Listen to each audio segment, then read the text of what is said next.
Welcome to Monster Men. Arr. Oh, Yes. I love a guest arc.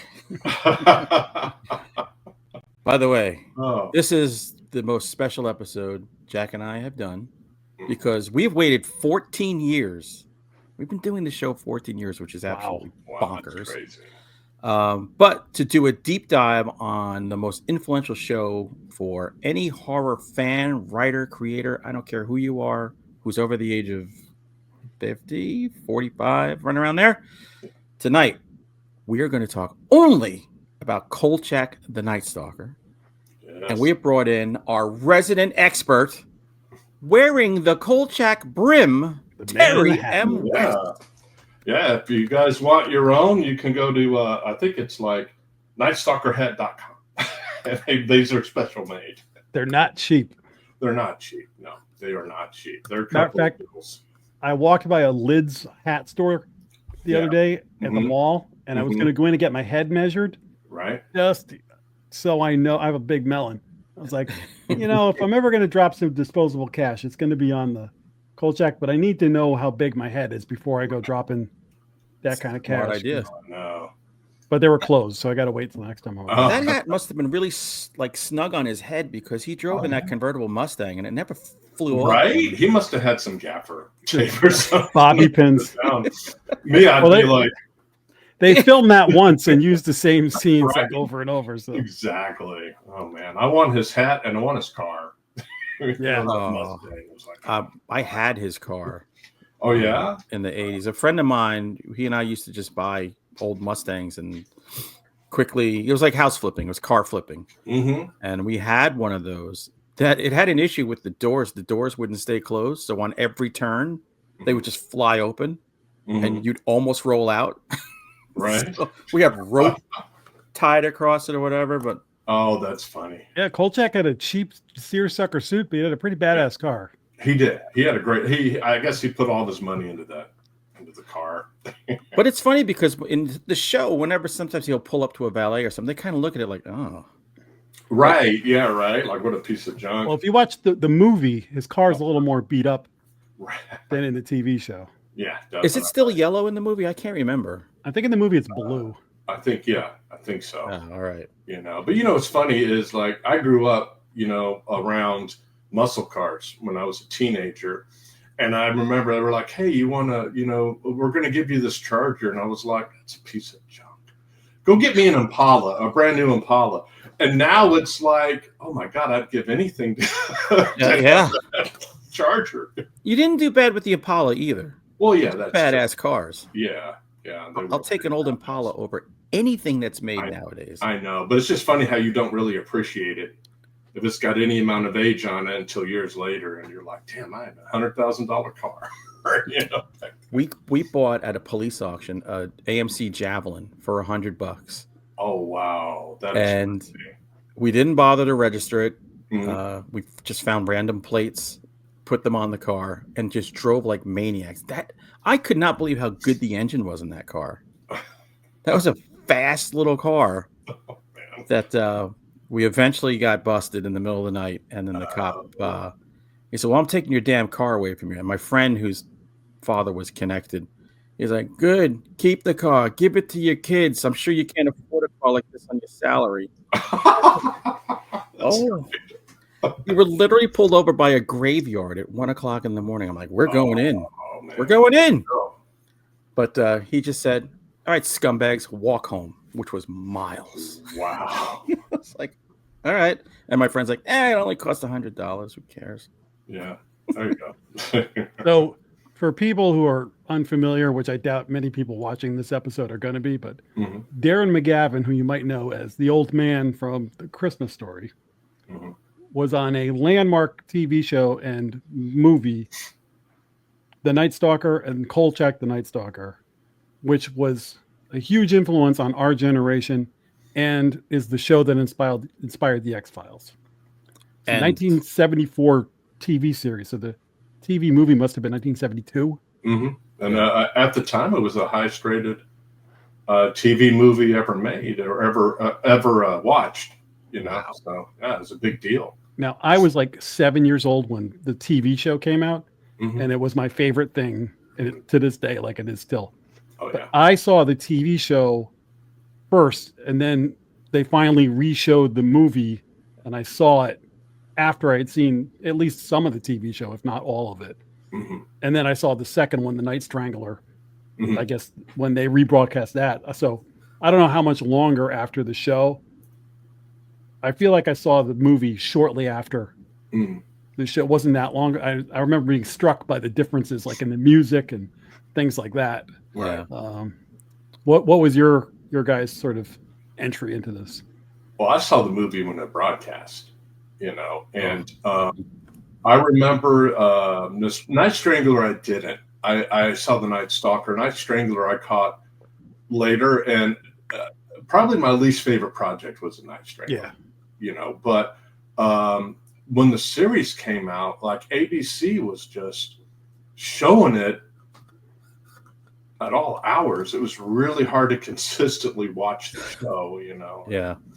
But I did watch it. I watched it. It was easy because they started double stacking the episodes. Yeah. You know, like Friday night. You know, Kolchak double feature. You know, or whatever. Mhm. So that Yeah, was, they make it into like a movie. yeah, exactly. Because they had no faith in it, like whatsoever. You know, like I don't even know why they bothered.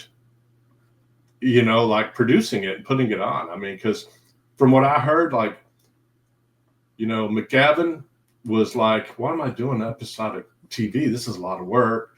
Mhm. You know, Dan Curtis was like, I don't want to do a TV show. So it's like, so why did you guys show up? Yeah. You know, so, but it's, yeah. ABC And was trying to ABC. strike while the iron was hot. Right. Yeah. But they put nothing behind it. And that's a shame. I want to go through everything, you know, at some point in this show, but I will say this. Hunter and I both went back and watched the entire series, which was good because, as Hunter had said before we started, there's a handful of these that I watch all the time, Mhm. and then like 10 of them that I watch once in a blue moon. Yeah. Same here. Same. And in that handful of favorites, there are some that I'm like, man, if they had just made another movie out of this episode, Oh, yeah. you know, we can go through that when we get to the TV show, but there's Right. some that like are standalone. Like if you flesh it out to an hour and a half, Mhm. it could have been amazing. Yeah. And rewatching it, because I had a favorite episode as a kid. Then I had a favorite episode as more grown up. And now rewatching, I'm like, no, I've got another favorite episode. So I flipped 3 times. Yeah. But I didn't see the movies until the 80s when they were on VHS. So, in fact, as a kid, I didn't even know there were movies. Oh, yeah. It was a big deal. I remember my family was extremely excited about the Night Stalker, you know, because they were all like drive-in horror movie chunky. So, you know, like they were real excited about it. So, and I loved it. Like I said, the first one especially. My dad just wanted someone to sit and watch it with him while he was pounding Schaefer's on a Friday night. And I was more than happy to be that kid.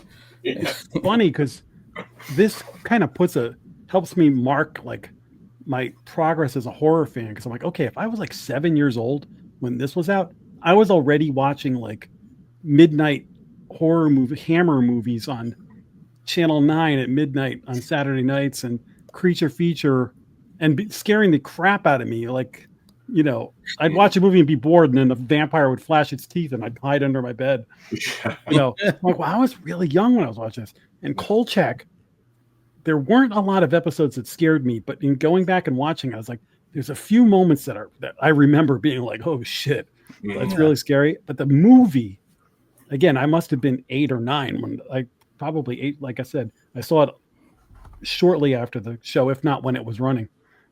The scenes in the movie, like there are some that like are genuinely scary. Oh yeah.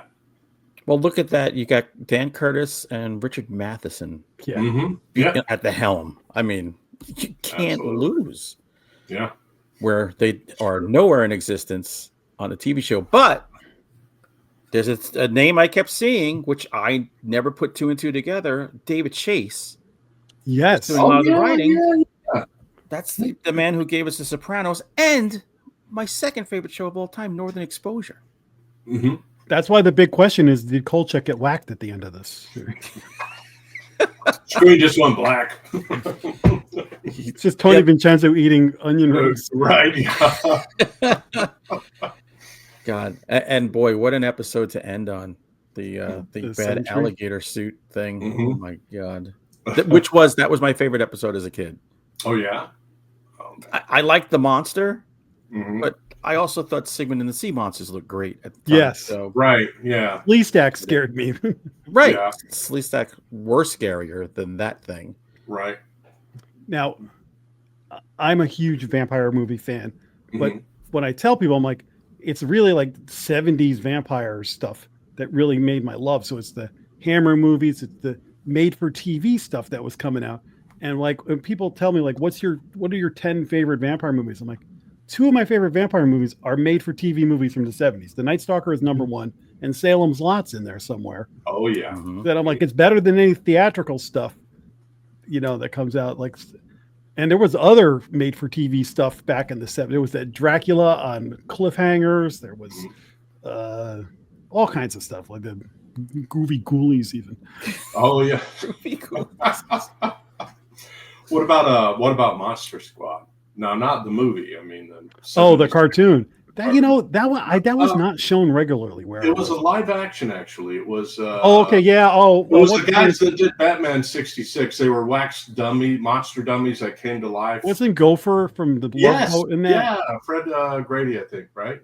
Yeah, yeah. You know what? That was never actually on around here when I was. Oh, really? I don't. Or it might have been on remember it at Saturday all. mornings when I really? wasn't. Yeah, it's on YouTube. You just look it up. I've seen some of it. Yeah. It's pretty cheesy. I mean, all the villains were flamboyant, just like the Batman villains, and it's like Cesar Romero flamboyant. Oh yeah, or Joker flamboyant. Over the top. Over the top. And some of the villains were like, let's see, Avery Schreiber played a villain. Oh, nice. And just what's his name? Dr. Smith from Richard Harris or what? Yeah, but it's crazy. You get a chance to check it out. It's pretty. You ninny. Oh, the pain! Take the boy. Oh, Terry, man. Hunter and I were at a Chiller Theater once, and they had the like Land Rover from Lost in Space, the actual one, out front. Oh, so he's like, "Get a picture of me with it." So I go to take a picture with it, and I stop and I go, "Look who's in the driver's seat." And he turns around, and Major Don West was sitting in the driver's seat. Like, holy crap! So we ran around and we got into the thing with them. Oh wow, that's not knowing you had to pay a lot of money to go in there. We just got in for a couple of seconds. Sat in. I talked to him a little bit. He had a big bandage on his hand because he said he got hammered the night before and hurt himself stumbling around. I was like, this is the greatest moment of my life. And they had the robot there, and we got to see them take it in pieces, but we never made it into the room with like the surviving stars and the robot. It was too much. It was a hallway of just disease and death to get there. Oh, I know, man. I know how those Chiller Theater shows used to be. Yeah, so didn't make, but that's okay. Oh, man, yeah. So, should we start with the movie and the look at genesis of the movie? Yeah. So this was a recent republishing of the Night Stalker book by Jeff Rice. Mm-hmm. That's got like an intro by the guy from Late Night with the Devil, Del Smachin or something like that. Oh, really? Oh, yeah. Okay. And there's that's some Moonstone, right? Because I think they have all the rights to that. Yeah. This is a great version to get. Mm-hmm. And I thought I had read this before, but I'm not sure if I had finished it. Mm-hmm. But it was really fun to go back and read this. And it's different than the movie in a lot of ways. Mm-hmm. But you can see the brilliance of Richard Matheson, who wrote the screenplay based off of this, and what he kept and what he chucked. Mm-hmm. Yeah. And it's like perfect. Like he kept the procedural, and he like this repeats itself a bit in the chases and stuff and everything. Like, and they changed Kolchak a bit. And this, he's more like a kind of a schlubby, kind of drunk guy. like a little heavy and stuff like that, like Hawaiian shirty kind of dude. Yeah. And so they tweaked it, but it's really fun to go back. But you get more insight into the vampire Oh, and okay. and it's funny because this is the 70s, so World War II and World War I aren't as far back as they are now. Yeah. So there's references to the vampire, like, and what he was doing in like World War I or World War II, and you're like, oh, like to us, that's like, the 70s. By the way, in the book, do they mention anything about Kolchak being in a war? Because there's an episode where somebody says, "Yeah, have you ever been to war?" And he goes, "Yeah, I've been to a couple." It's like a really quick. I don't think I wonder if this has a correspondent, maybe, or in the Korean War. He was a reporter, or I don't know. Possibly, yeah. That's interesting. That's something to think about. Because in the show, he's probably about 50 years old. Yeah. In the show, he's the everyman. He's the every middle-aged dude.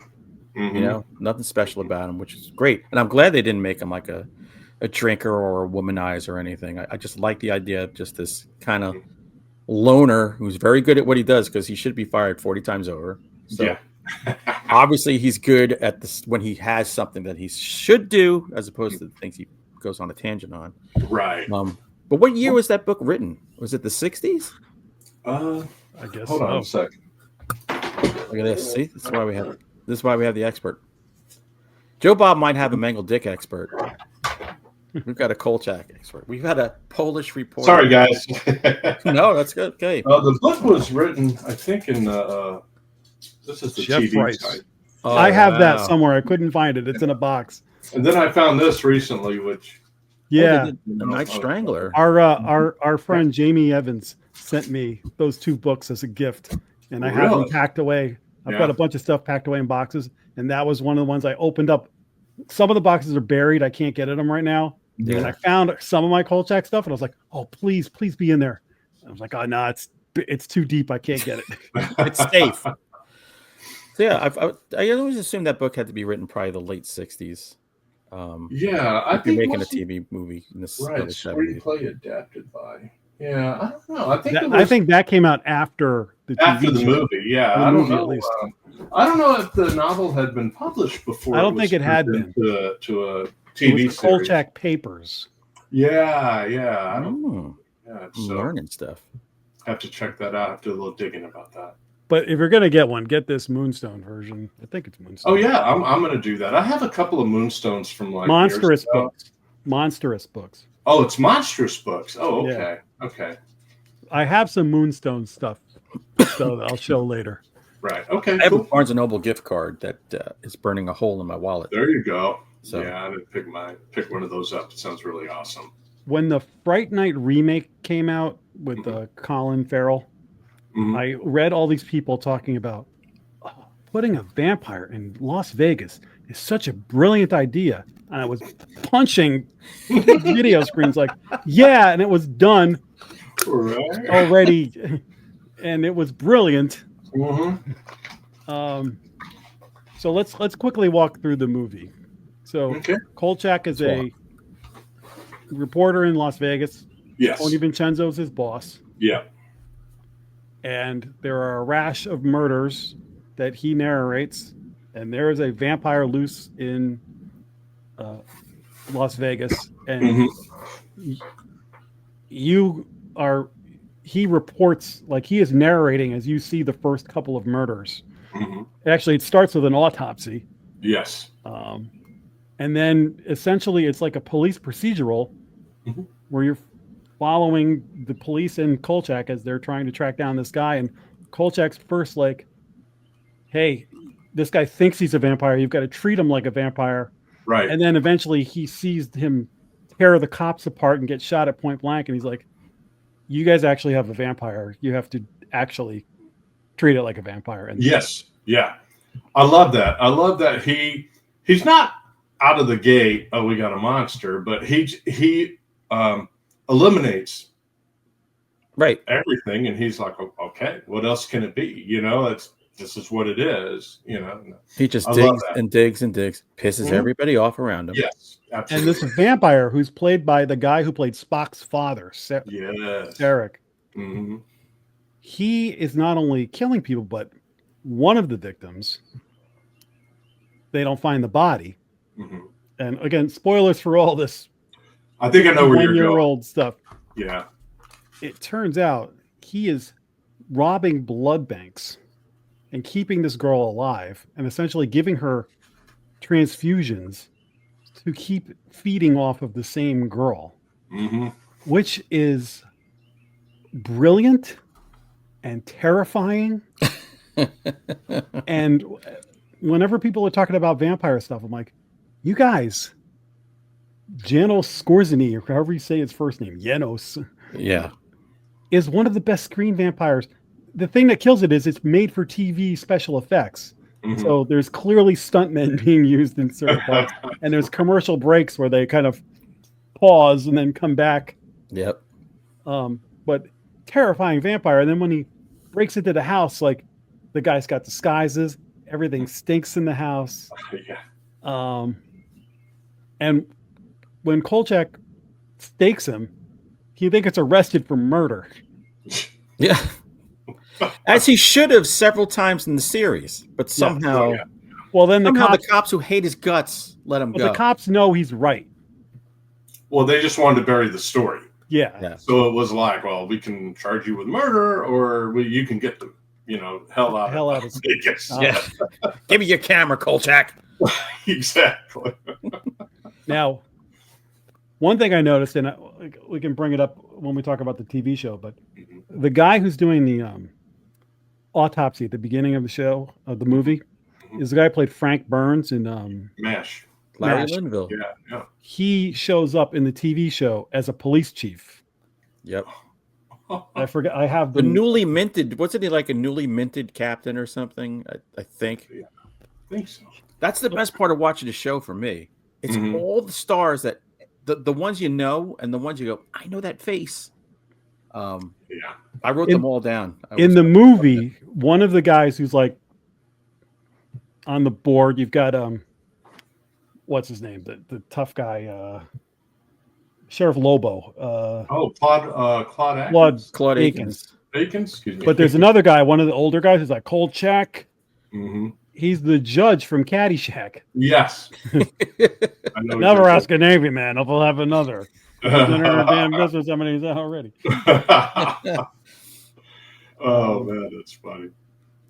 I wish I got to the movie during my rewatch, but it's Peacock has the series, so anyone who's interested. I don't know if you can find the movie streaming. I have it on DVD and Blu-ray. Yeah, you can find it. Like Night Strangler is on YouTube.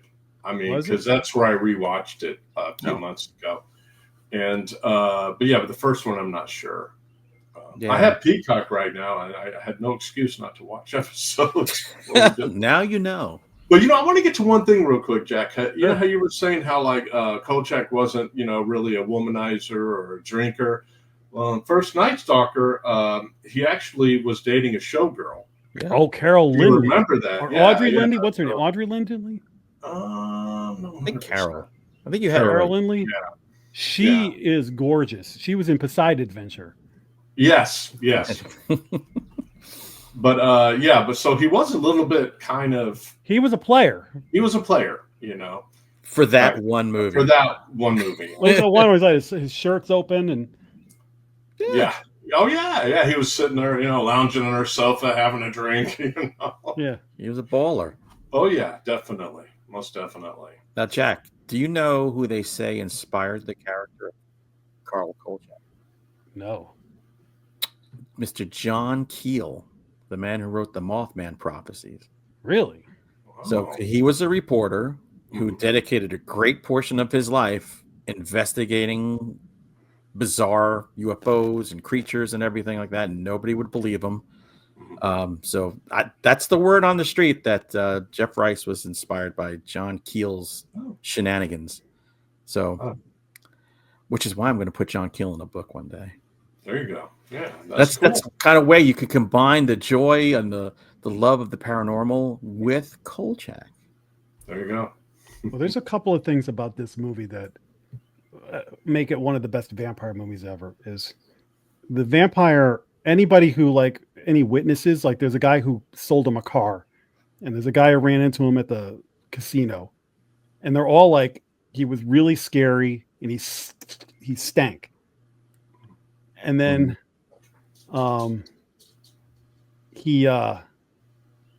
Kolchak gets a tip on where his house is, and he tells the guy, like, contact my buddy at the FBI and tell him to, like, show up at, like, whatever, 8 o'clock in the morning at sunrise. Right.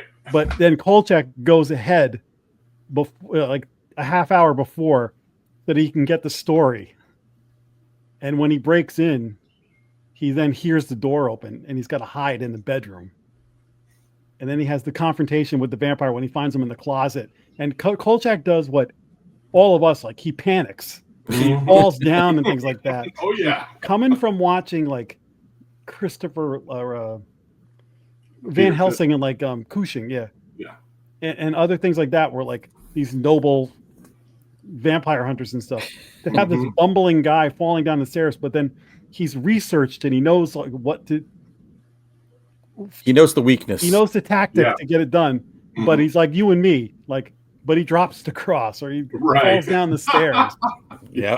And that climax is just so exciting. Right.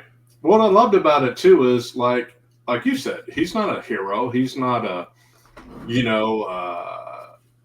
badass. He's just a guy, it's great. Like him stumbling around, like you said, in the panic, Like the girl's got tape on her mouth. He takes it off. And then when the vampire comes, he tries to put it back and the tape won't stick. So he's like, stay still. That's like a little detail. It's like so brilliant. Part of that everyman persona. Yeah, absolutely. Although I don't know.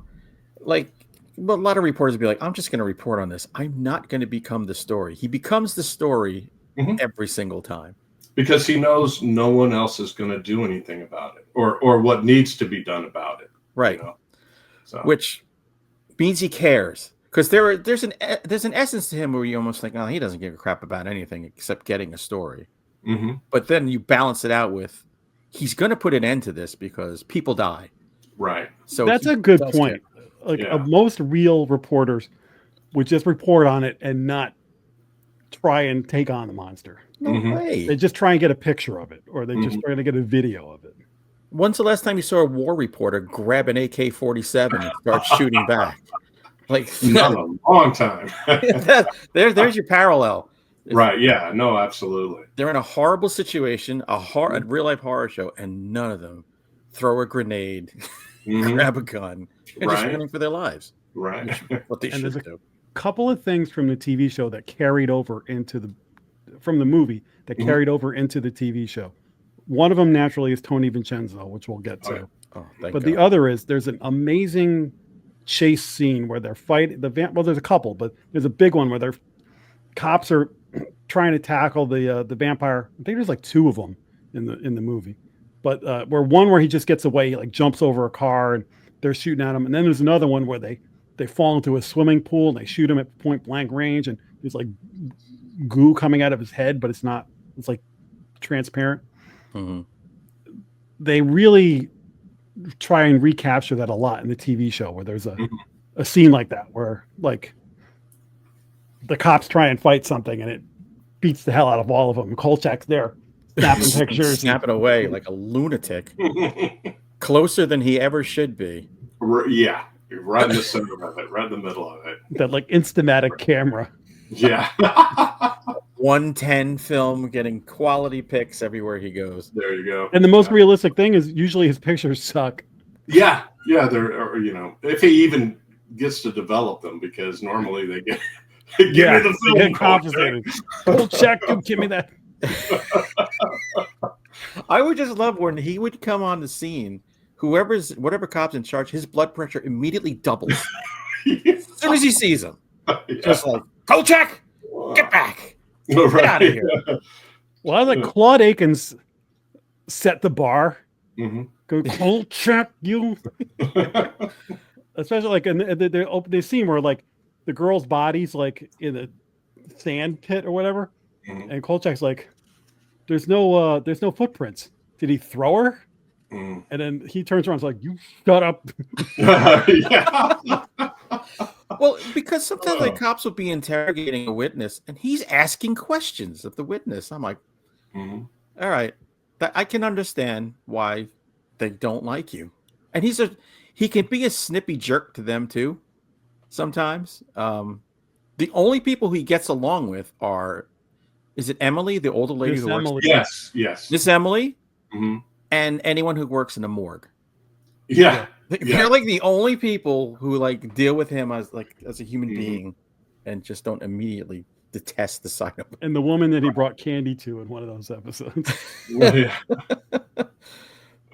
And Vincenzo has such a love-hate for him. Yes. Yeah, he does. What So do you got against this hat? What's underneath it? So Tony Vincenzo, Simon Oakland, Oh man.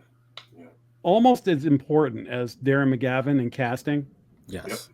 He screams at him. He's his foil, but like deep down inside, he respects him. Oh yeah. And he even says it a couple of times, like, "You're a damn good reporter, Kolchak." Yeah. Where he puts up with him. He's like, but I mean, it's almost like Columbo had like catchphrases. And when you watch The Night Stalker, one of the things is just Tony Vincenzo chasing him out of the office. "Kolchak, you get back here!" All right. Yeah. And Kolchak just like, Yeah, he's like, I'm on it, Tony. I'm on it. Yeah, you'll get that article. hey, Tony, I know you woke up at 3:00 in the morning to bail me out of jail, but I'm not going to give you 30 seconds right now because something to do. I mean, he's Simon Oakland's in Psycho. Yeah. Yes. Yes. A show that I loved as a kid, Baba Black Sheep, the World War II show with the Corsairs. He was in that show. So anytime he popped up, it was like, "Hey, Tony Vincenzo." I know. Yeah. No, he was great. That was definitely his role right there. I couldn't imagine anyone else doing that role. That's what I loved about Night Strangler was the very beginning when he's in a bar. Yeah. Vincenzo, and he's having a drink, and he starts hearing Kolchak's voice. And he's got this, huge, book case file open, trying to convince this guy about the vampire. And Vincenzo's just like, and he starts to leave, and he's like, By the way, the Night Strangler, did that come out before the series? Yes. I can't remember. It did. And that one's in Seattle, right? It set up the series. That's the one that introduced Vincenzo, because in the Vegas it was he might have been playing Vincenzo, but if I remember correctly, it was a different actor. I think it's Simon Oakland. Let's take a look. Was it? Take a look, Jack. Go look in the magic machine. There you go. For you. But there is not a scene that Simon Oakland is in that is not riveting. Oh, I know. Like if you think you got to pee, he's Vincenzo in right. Yeah, there were so many times watches, and by the way, I'm watching it on Peacock. I can pause at any time, right. But I would be like, I just stop. I'd stand up. I got to. Oh, there he is. There's an interaction going on. They're screaming. Is he on a diet right now? Is this the diet episode? Like, what's going on with him? And I can't walk away. So the Night Strangler. This is a good segue. Uh-huh. That's got Oscar Goldman. What's his name? He's Oscar Goldman. Let's get it. Is it Richard something? Richard Anderson? Anderson. He's MacGyver's father. Wow. I don't know how I got that one. Richard Anderson. It was Simon Oakland. I don't know what the hell I'm thinking. Margaret Hamilton, the Wicked Witch, is in that. Wally Cox, voice of Underdog, is in that. No. John Carradine, Al Lewis, Herman. Hey, Kolchak. Stop calling me a vampire. When I saw The Night Strangler, it struck me of how much of a clone the structure is to the movie. Like, and Matheson did that one too, I think. But that's also where I learned about the underground city in Seattle. Yeah. I know somebody who used to give tours of that for years. And I was like, if I ever go to Seattle, A, to see the Seahawks, B, take the underground tour. I've been to Seattle, but I did not do the underground tour. Oh, that sounds like fun. I That did sounds go like to a road trip. I did go Yeah. to a Mariners game, and I did go to the original Yeah. Starbucks. the original Starbucks. Oh my. It's right there in that marketplace area. Yeah. Yeah. So, Terry, I'm with you. The Night Strangler is the least visited thing for me in the. I mean, maybe it might be a more important as far as setting up the series, but yeah, I don't think it's as strong as, definitely as the movie. So, I haven't seen that one. Oh my god. yeah. So long. The DVD I have, like one side is the Night Stalker and the other side is the Night Strangler. Yeah, I have that. I have the entire like series, and I think it's the same thing. I have the series as a separate thing, but then I got the Blu-ray of just the Night Stalker. I didn't get the Night Strangler. I only had the Night Strangler on VHS, and that is not being watched anytime soon in this house. I might, after this show, be fired up that since I watch the Night Stalker like every year, although right now all my DVDs are packed up, so maybe this year I'd take a break. But that's like my comfort. Yeah. But Night Strangler, I watch like I probably seen it like 3-4 times. Right. I know a few years ago, every Saturday I watched a Kolchak episode. When it was on NBC. Yeah. And like I said, I haven't really. The last one I watched was actually The Night Strangler. I think I was giving it another opportunity to see if if it gotten any better. And I mean, it's not a bad movie. Don't get me wrong. I mean, Well, what you get as you get older, at least, and we'll get to this one now. We talk about the TV show more. Yes. But the older you get, the less important the monster parts are, and the more entertained you are by the dialogue between the monster parts. Well, it was funny. Like I was watching it, and my wife's not that familiar, and I'm watching it, and she's in the bathroom like brushing her teeth, and I'm watching it, and she goes, "What are you watching?" And I said, "I'm watching the Kolchak series," and she goes, "That's some really good dialogue." Like she was really surprised, at how well it was written. There's great banter, right? But then like she was lost on the other stuff. But it was a fantastically written show. I mean, because Kolchak's just such just an iconic character, and like you said, he's the prototype. He's a prototype not just for X-Files, but for probably a couple of different characters, and hey, did you guys know that you've read Anno Dracula, right? No, I have. I've heard of it A while ago. He makes a cameo in it. Not by name. I don't remember. Not by name. One of the characters is going by and they're talking about this guy in an ugly suit and hat on the phone screaming, "This is news, Vincenzo, news." Wow. Yeah, so he pops up in there. We report the news. We are a newspaper. Man. Wow. He almost made a cameo in Night Things. Like just, I had a scene where, Stuck was talking about some nosy reporter from Chicago, ugly hat. But I said, I'm going to take it out. Oh, that would have been a perfect spot. I know. So there is an X-File episode where Darren McGavin guest starred, and they wanted him to play Kolchak, and he didn't want to play Kolchak. Oh, that's a shame. So they made him basically Kolchak with a different name. Oh, okay. But he didn't want to be Kolchak, because he has to get out of his contract at the end of the show. Oh, yeah. Well, yeah, it was a nightmare. There were a few reasons for that, too, from what I understand. But then there's another in the kind of revival of the X-Files. Mm-hmm. The guy who was in Flight of the Conchords, he was their manager. Yes. He's wearing a Kolchak suit and hat in it. And guys like us, the second he comes on screen, are like, oh.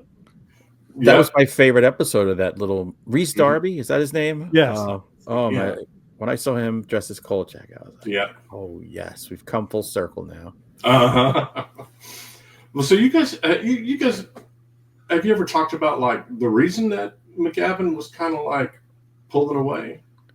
Well, I mean, I heard that the production was getting cheaper and cheaper, and they were rushing scripts, and it just the quality wasn't there, and he didn't want to do the weekly series to begin with. Yeah, it was a lot of work. Yeah, but was there like a final straw that broke his back? I also heard that he didn't like the Monster of the Week. Like he wanted it to be more of a, like instead of like, he wanted to be like, why are all these monsters popping up? Why are they all in Chicago? Right, exactly. And I think that, yes, creatively, he wanted there to be like the only episode of the Night Stalker that ties into another is the vampire. Yeah. And that ties into the original Night Stalker movie because she's a victim, from Vegas. Right. But yeah, and I do get a point. I mean, like I love the show, but I just think, well, yeah, maybe if there had been more of a, sort of an overall arch. I mean, there's hardly any running characters. There's a handful of them. There's like one or two cops. Keenan Wynn shows up a couple of times. We'll get into that. There's and then the coroner. The coroner. Who was that nebbish kind of looking actor, the glasses. He's like the Winnie the Pooh voice or something. Yes. Piglet, and another thing that I heard was a big complaint was that ABC didn't like the fact that there weren't any what they said were pretty people as regulars. Oh, as regulars. All right. As regulars. The Kathy Lee Crosby. Like, oh, where's the beefcake? Where's the eye candy? And they were like, well, no, we're not doing that kind of thing. I get that because you watch the show and it looks like it's a precursor to Love Boat 65 and older. Yeah, that's true.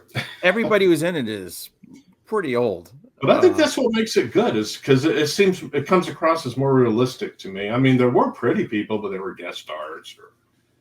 There was a lot of pretty African American women on that show. Yeah, I was taking very special note of that. I was like, wow, she's super pretty. Almost none of them had speaking parts, but I was like, damn, somebody had a good eye.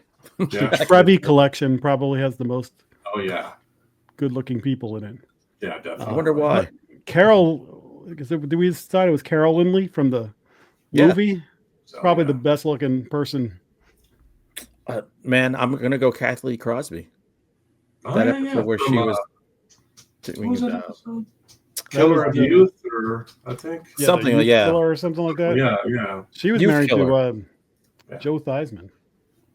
Was she? Yeah. She was the original Wonder Woman. Yeah, that's right. Look, nothing like her, but Linda Carter is my Wonder Woman, but she did the first TV movie. Yeah. I did not realize that. Yeah, I remember that. Where the hell is it? It's Youth Killer. Youth Killer, yeah. And the little piglet coroner is in that one. Yes. Oh, dear. So, how does the Night Strangler lead into the show? Well, it just reacquaints Vincenzo to me. It reacquaint, because I'm sure Vincenzo knew, like just that opening just tells you everything you need to know about his relationship with Carl, because he should just go. Because he knows this guy's nothing but trouble, but he also knows he's a great reporter. He's got a lot of affinity for him, even though he wants to punch him in the head most of the time. He's got a moral code that gets him in a lot of trouble. Yeah, absolutely. So, and hey, they must really like each other because they went to 3 cities and 3 different news organizations. There you go. Yep. But I do like that. I wish there had been a second season. And they used his concept of a through line for the series, because I did say at one point, I'm like, Jesus Christ, now Chicago looks terrible, and all the aerial shots, Chicago looks like shitty. Yeah. And I'm thinking, why is every possible monster paranormal thing happening in Chicago? Exactly. Well, and they shot exteriors in Chicago, and then they were like in the suburbs of Los Angeles for the rest of the. But those exteriors, not pretty. No. I remember seeing the Blues Brothers and being like, "Hey, where's INS's building? Was it trains were going by?" Oh, that's funny. But it's a shame. Like I said, or they should have sent him to other, he was a reporter. He could have gone anywhere, but they had that budget. Yeah, they went to L.A. once for the vampire. Right. Yeah, that was it. That was it. And on the boat, he was on the. Oh, that's right. luxury. Queen Mary. The Queen Mary. Oh. Man, as soon as I saw the pool area, I'm like, oh, that's Queen Mary. That's a fun episode. They're all fun. There was no episode where I was like, turn the page. I enjoyed all of them. Some I enjoyed a lot. Right. Terry, what was your favorite episode growing up, and what is it now? Well, my favorite episode was Chopper. Yeah. The name right. That was as a kid. I love that episode. My favorite now is actually what was it? Horror and Heights. That's my favorite episode. I love that episode. The writing's brilliant. Everything about it. The setup, the way that they think the character that's responsible is a Nazi, but it turns out, he's putting these symbols up to, try to ward away this monster. Plus, it shows you that Kolchak has a weakness, which is Miss Emily. Yes. Oh, yeah. One person he trusts. As a kid watching that, I could feel the weight of that episode. Like I said, I was a little kid. Yeah. But just seeing the swastikas and the whole Miss Emily thing, I was like, oh, this is like a more serious episode of the Night Stalker than I'm used to. Oh, yeah. That's what I think that's what I appreciate about it, is that there's a lot going on. Plus, I think the actors in that episode are just like, Phil fantastic. Yes. Yeah. And those deaths really hit home because it's always a loved one who's basically killing the person. Oh, I know. Yeah, that's the tough part. I'm like, oh, it's the rabbi. Hey, he wants to hug us. Okay. I did think that the writer of It Follows, consciously or subconsciously, used that as the basis. Oh, really? Now, at the center, it would look like a Yeti, but it's could be anything because it appeared as something familiar to you, and that's what lures you in. That's exactly what happens with It Follows. Yep. But it's so funny you say that because as a kid, my favorite was the Sentinel one or whatever, this, with the alligator. Really? Right. Because again, I like the monster, and then as I got older, it became the zombie one, which to me is still the scariest moment in the show's history when he's trying to put salt in and sew that thing's lips up and its eyes pop open. But watching this, that's the episode that I loved. That to me, that's the best. By the way, if you're going to pitch a show right now where you're going to say, in this episode, I'm going to have 40 swastikas all over this Jewish neighborhood. Yeah. But stay with me. You're out of the room. You're never finishing the story. But wait, we're going to go to the Middle East too. So never happening. But I also love that they had Phil Silvers playing cards. Yes. Which is a callback to Sergeant Bilko. Yeah. Nothing but a card game. I used to be able to do Phil Silvers when I was a teenager. Oh, yeah. Think of him and It's a Mad, Mad, Mad, Mad World. Oh, yeah. I love Phil Silvers. Hard for me to say my favorite episode because when we were kids, we used to play Kolchak. Like we'd have a kid on a bike. We played Swordman Baker and have a wiffle bat, and we dropped you couldn't. You had to stay on the road, right? And you drive up and down and try and tap somebody with the bat.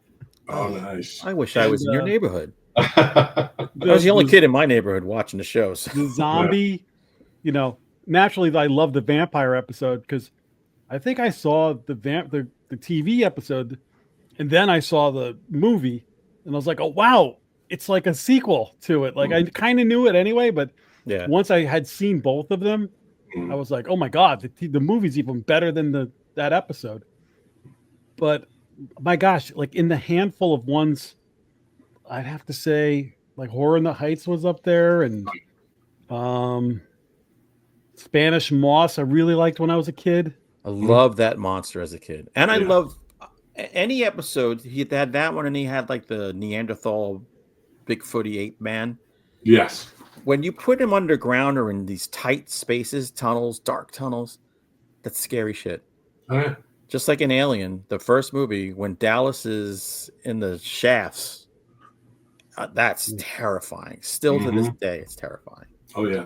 I mean, The first Kolchak thing I ever saw is the Ripper episode. Mm. And I mean, that's where I fell in love with Kolchak. And then when I saw the movie, I'm like, oh, the Ripper was essentially a remake of the movie to introduce the TV crowd to Kolchak. So basically, it's the same beats as the movie, but with Jack the Ripper. Mm. You know, and in that episode, Miss Emily plays somebody else. She's the woman who owns the house that can see the Ripper, and she's not Miss Emily. Really? Huh. I didn't know that. And I just watched this. I didn't even realize it. Yeah, she's a woman who sees she sends in the letter to Miss Emily, and Miss Emily's not in the episode.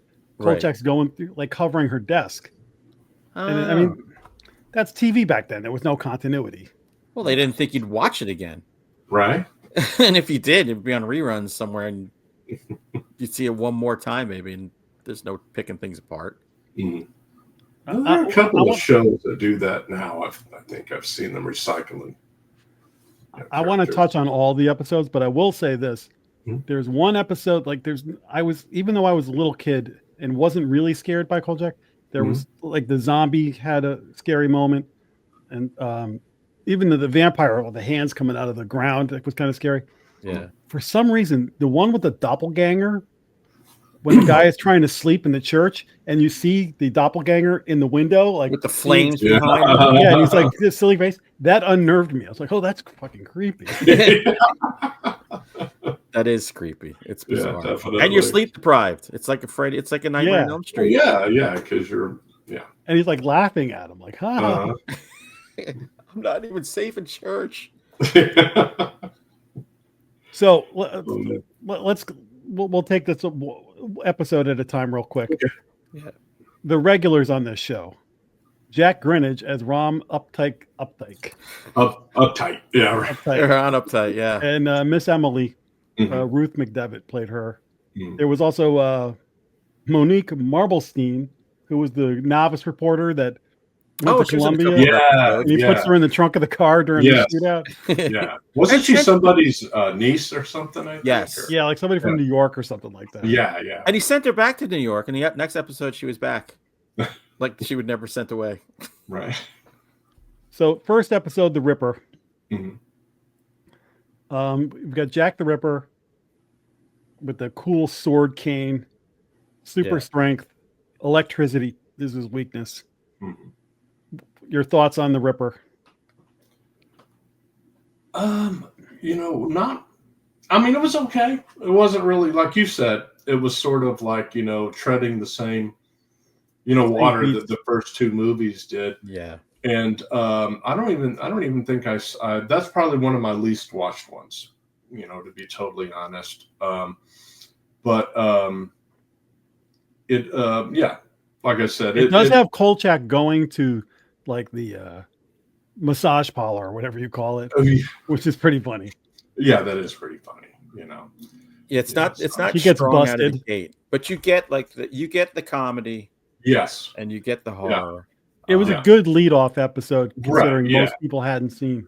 Yeah, well, my attitude about Kolchak is the worst episode I ever saw was pretty damn good. So and that theme song, love the theme song. Glad you mentioned it. There's like 5 or 6 all-time music theme songs to TV shows, and the Night Stalker is definitely in that top 5. Yeah. I mean, you got the whistling and you got the flutes, very 70s, and then it gets sinister because it just gave the dichotomy of the show. Right. It gave that lighthearted.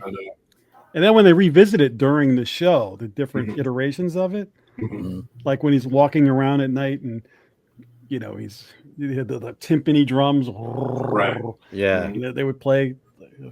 Great music. Like if I'm sneaking around sometimes and in my head at night, I'm like, that's going through my head. Right. I never skipped the theme song while I was rewatching it on Peacock. Because they always get that skip button. I'm like, I was whistling along with it. It's on my Spotify. And if I'm in the car with someone and it comes on, I'm like, shut up. Does Spotify have a longer version?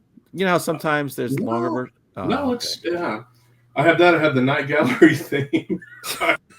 The theme from SWAT is one of my all-time favorite I have 80 18. show themes. 18 theme. 18 good that gets stuff. played a lot. They don't make good theme songs anymore. I don't even think No. they try. I think AI makes it all. It's Yeah, so right. bad. Probably. The number 2 episode. So the Ripper was September 13th, 1974. It's my sister's birthday. Mhm. Wow. The Zombies, September 20th. A mob enforcer killed and brought back to life through voodoo rituals to seek revenge. When I saw like Dawn of the Dead Mhm. or whatever, to me, Zombies was this. Yeah. So I was always like, the way you kill a zombie is to sew its mouth shut full of salt and light Right. candles. And then all of a sudden it was shooting them in the head. And I'm like, I thought zombies were like voodoo things. Yeah. Much easier. Oh yeah. Oh yeah. Just shoot him in the Definitely. head. By the way, that one had Scatman Crothers and Huggy Bear. Yes. Well, how can you go wrong? You can't. That Yeah, one's got the woman with the chickens, and Kolchak sees like his name on the coffin. And stuff Yeah. like that. Mhm. No, it's a creepy episode. And but what to that me, it's got bloated corpse of a zombie too is Mhm. amazing. Mhm. and Those they kept it. effects are good. They kept it in the dark until that moment that you really need to be scared shitless. Who does he like? He tells like somebody like, "Yeah, we got to go excavate this corpse." Like, what the hell are you talking about? Man. But yeah, that was my favorite episode until this rewatch. So Mhm. now it's number 2. That's one of my, like I said, if I had to put an X mark next to heavy rotation, Mhm. a zombie is one of the go-tos. Ripper is going to be like in the middle, like Mhm. when you're starting to get into the, I want to go to some of my lesser watched ones. The Ripper is Yes. going to be in the middle.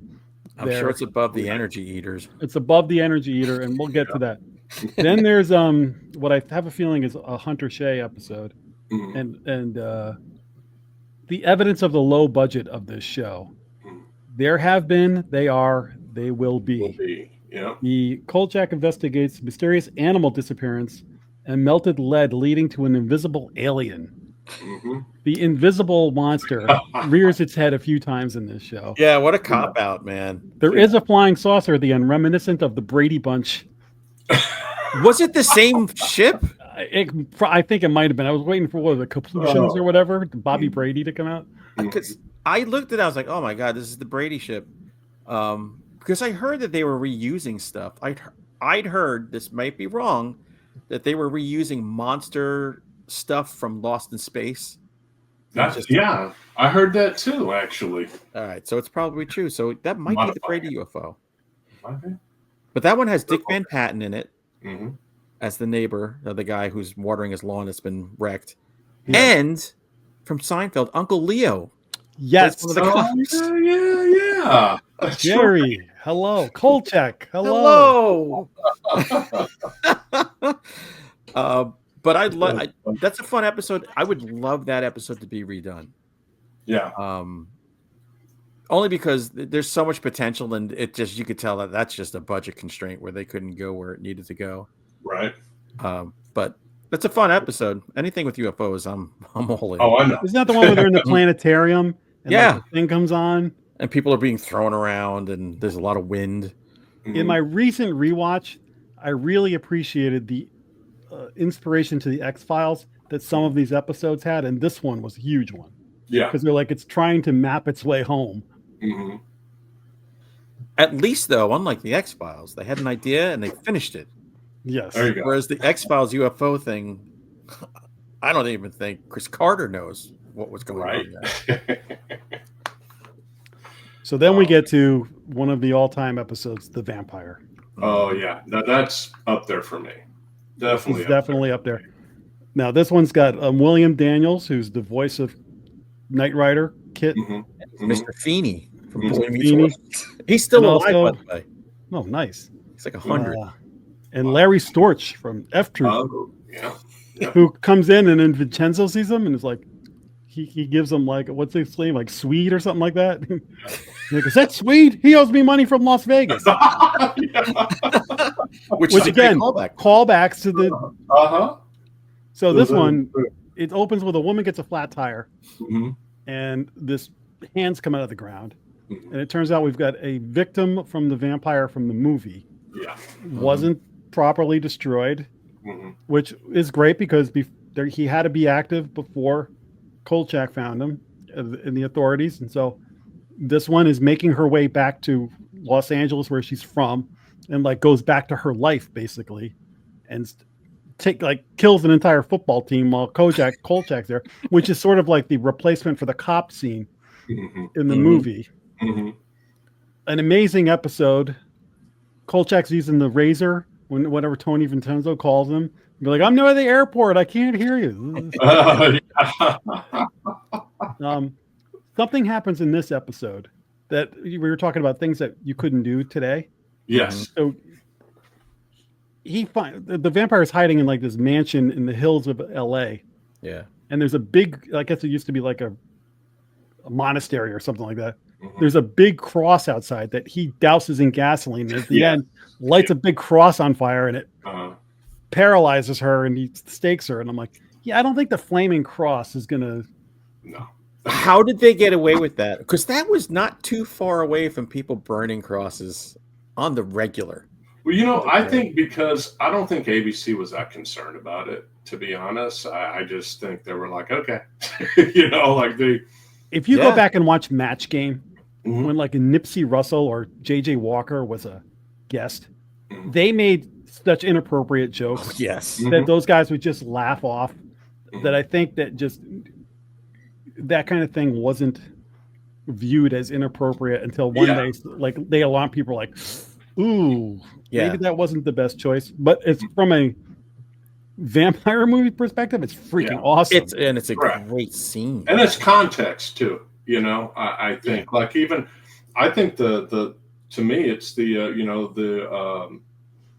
the Nazi stuff in that episode. I mean, that was to me the only thing that people might have been a little bit like, but then it's it's explained that the swastikas are something else. Ancient Hindu symbol. It never really even occurred to me. Like even when I was a kid and I was watching that episode, it kind of like Nazis, even at that age. I never thought about the cross till I got older. The swastikas, that's where I learned about the origins of the swastika. I just thought the burning cross made for a great scene. Yes. And again, an instance where maybe Kolchak should have been arrested, caught murdering a woman in the hills. So that's in like the heavy rotation. Then we come to the werewolf, November 1st. Kolchak goes on a cruise. It's got the guy who plays the werewolf is like he's a soap opera guy. Victor from Young and the Restless that I used to watch for years. Isn't he also like attacking people in a suit? Yes. Very Halloween store. Right. Effects. Let me see here. The werewolf. Sort of hastily thrown together, like. Oh yeah.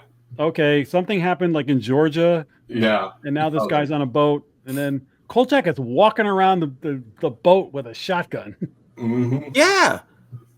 And telling people, get out of here. I'm like, right. And I love that he melted down the buttons from the captain's uniform. Yeah. Didn't he bring a date on that too? It was a singles cruise or something. So he was supposed to be doing a story. So he had met a woman. Yeah. That's right. Yeah. They roomed them together. What a weird idea. And he had a roommate of a guy who reminded me of the dude in It's a Mad, Mad, Mad World. It's like, I'm coming, Mama. I'm coming. It wasn't that guy, but that's who he reminded me of. Oh man. That's funny. So the werewolf for me is a weaker episode, but it's kind of up there with the Ripper. And all right, when I'm out of the Hall of Fame, that's the next tier down. Right. And you get to see the Queen Mary. Yeah. So when I was watching it this time, I was like, oh, Hunter, my sister and family just went to the Queen Mary and were taking pictures and stuff. And I was like, well, yeah, my friend Hunter's seen a ghost there. It's a strange place. Oh, yeah. By the way, Terry, when I went there, I was in the area for business, and I booked a room there, and my editor called up the front desk and said, hey, I got a friend of mine is going to be there. Can you make sure you put him in a room where nobody is on that side? And it was like a low tourist season. So, and that ship is huge. I was all the way, there was nobody anywhere near me. And the people told me that ahead of time. And they go, well, we also signed you up for the haunted tour and all this kind of, I'm like, what the hell? So I had a great time. We were touring down in like the bowels of the ship, and we were in the pool, and they were doing dowsing rods that were pointing to me every time. And I was with a group of like a dozen people, whatever. And I had a great time. And then I went on my own. But then when I went back to that room by about 1:00 in the morning, I was very unsettled. Oh, I'm sure. I had the light on. I had the TV on. It's just, I think it's just the weight of history. And just those dowsing rods pointing at me were not cool. And in the pool area, there was a 14-year-old boy there who had a flashlight just sitting on the table, and the flashlight is going on and off when he's talking, which I've seen it done on TV shows. Mm-hmm. This was done right in front of me, and he was not an investigator. He was a kid there who was bored. He didn't even want to be there, and he starts talking to things, answering them, and everyone's gathering around. Oh man! Yeah, it was a weird, trippy night on the and then a werewolf in the suit jumped out. Yeah. Kolchak shot me. Oh man! Oh, that's funny. All right, now we get to Firefall, which is the doppelganger one I was talking about. Yes. Yeah. So this Spontaneous is combustion and a doppelganger. There you yes, go. the guy who works for the orchestra and he can't go to sleep. Yes. Yeah. This is right at the cusp of the heavy rotation to mid rotation for me. Like it's the what do they say when your horoscope? You're on the line or whatever. The cusp, I guess. Yeah. Okay. Real good one. I liked it more now, watching it now than I have in the past. I really appreciate it for what it was, and that it combined two great ideas into one. And you had David Doyle from Charlie's Angels in it. Yeah. This is where I've been getting my joy watching this. I go, oh, he's in it. Oh yeah, the cameos or guest David stars. Doyle. Yeah. Yeah, exactly. But I think it's a great idea. Yeah. And Jack, you're right. It's creepy when he's up at the windows in the church. Mm-hmm. And also Kolchak's delirious from lack of sleep. And as we get later into these, they're running out of gas for ideas. Oh yeah. This one is one of the kind of like strong, like, oh, this is a pretty cool paranormal concept we've got going. Oh yeah, yeah. Because combination, right, was doppelganger, spontaneous combustion type thing, or yeah, because the guy was a mobster who got whacked in a pinball. Yeah. And then the other guy cut him off in traffic, and that caused his spirit. Mm-hmm. As will happen. The next episode is a pretty big one. The Devil's Platform. Tom Skerritt, politician who made a deal with the devil and turned into a pit bull. Mm-hmm. Yeah, and just talking about aliens. Or was it a Doberman? Not Doberman. It wasn't a Doberman, but Mastiff. I don't know. Maybe it's a Mastiff. I'm a Rottweiler, I thought. Oh, maybe Rottweiler. I think you got it right there. Yeah. Yeah. That one's a good one. Tom Skerritt, killed it in that. I mean, he was so just cold as ice, man. Yes. Yeah. This is the omen of the Night Stalker. Yeah. And not bothered at all, by Kolchak or. No. Hey, welcome to my lair. Right. By the way, I'll give you an option. Do this or I'll sacrifice you. Right. For all the power he had limitations because when he lost the medallion, he couldn't turn back from the dog. Yeah. And then again, the way he defeats him with the holy water, then he ends up becoming the dog and becoming a friendly dog at the end. I know. What a great fate for this guy. Oh, I know, right? Yeah. No, I remember that dog. So again, this one is sort of like at the bottom of heavy rotation, cusp of. I've gone through my favorites and now I'm looking for one. I'm going to go. For me, that comes up. That goes above some of the ones we were just talking about. Yeah. That's more like in my top. Maybe 10. Yeah. I think Skerritt's performance is what does it. Yeah. Yeah. No, he's really good. Well, I think it's Kolchak's walking down the street and the dog's just following him. Yeah. And he's following the dog. Mm-hmm. Now we're going to get into one of the more interesting ones. Bad Medicine. Native American demon is committing jewelry heists and murders. The first of many where they dip into Native American lore. Richard Keeley. Yeah. Without the grill. In his yes. Without the jaws. Jaws. Yeah. That's a so-so episode for me. Mm-hmm. Yeah. I mean, Yeah. I like the shape shifting. I loved seeing Jaws in the show, but Right. It blurs with some of the other episodes too. Yeah, yeah. No, I agree with that. Definitely. So I would put this in the lower, I would too. Yeah. but notable for Richard Keel, which we Yeah. saw him once at Chiller. Oh, really? What a giant man! yeah, Yeah. he's as big as you thought he was. Oh, I bet. And he probably shrunk a bit by the time we saw him. Oh, sure. It's Yeah. probably up there, right? Yeah. So, Now we get into what I would put in top 10 Spanish Moss Murders, December Yeah. 6th.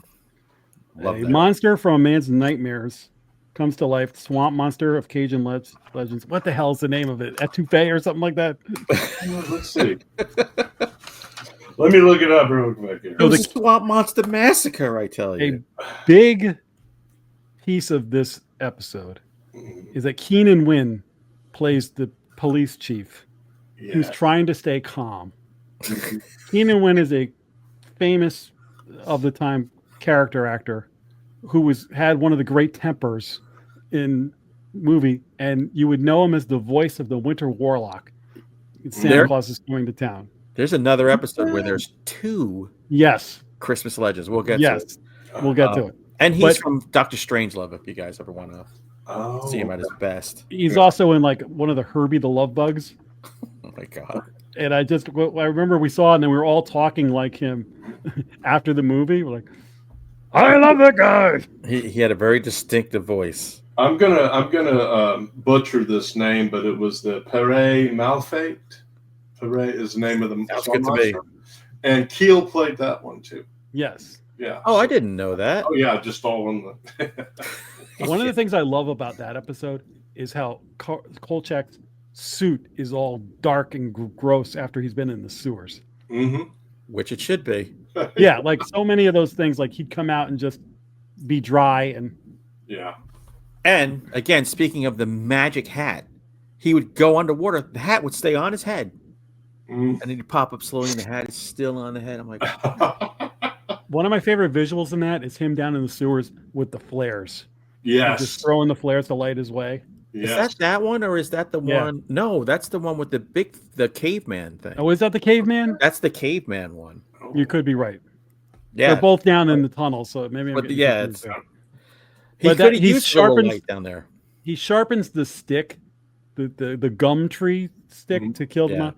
And as a kid and thinking about creating my own monster stories, Kolchak was the template where I was like, okay, well, there's a monster and then there's a way to kill it.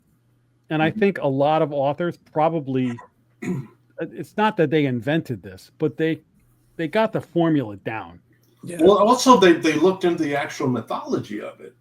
Yeah. You know, I mean, so what they were saying was pretty accurate. You know, that's something as a writer that I try to do too, and a lot of that is the influence of that show. You know, so Even the bull crap I make up has a basis in something right. that I've researched. I'm like, all right, well, I'll twist it a little bit this way if it's been done too much. Yeah. Also, reunited with, well, not reunited with Richard Keel, but reunited with a big hairy monster. Mhm. The guy in the Dream Lab, Yeah. I believe he's one of the guys from the $6 Million Man Bigfoot episode. He's one of the alien people. He's that guy with that gentle voice. No way. Yeah, I think if you cross-check that, I'm pretty sure that it's that Yeah, guy. pop up. Damn. I didn't look this up, but I'm pretty sure when I was watching, I was like, that guy was the $6 Million Man. Yeah. He was in a lot of stuff. Loves. All right, the next one. Here we go. Energy Eater. Mhm. Hospital being haunted by an Eskimo spirit that feeds on energy. Native American again. Yeah. Yeah, this is Drawn on this is that. the one where the foundation is like cracking. Yes. Yes, I remember that. With the sparks from the flames and everything. Mhm. This is one of the ones I hardly ever watch, Mhm. but it was fun. Again, the older I get, the more I appreciate the Kolchak parts and don't care as much about the monster parts. So, Right. like when he's down in the basement, and like other people are running and telling him to get the hell out of there, and things like that, or the way he sneaks into a room that he's not supposed to be in. I Yeah. laughed out loud when he went down there with the guy, the construction guy, who's Native American, and he says, "Well, just do the dance." And he's like, "No." And he starts doing the dance for like 10 seconds. Like, oh, no, no, dog, this ain't working. Oh man. Next one, the biggie. Horror in the Heights. Yeah. Rakshasa. The Hindu I mean- demon describes itself as the victim's most trusted person. Phil Silvers and Barry Gordon guest stars in this. We've already talked about this a bit, but the highlight of this is the creature appearing as Miss Emily. Yes. Yeah. Yeah. And if anything, like in my memory of this episode, Kolchak, like he warns her, like don't come further. Many times. Yeah. But in this, like he's less hesitant to do it. He's more like, I'm telling you, no.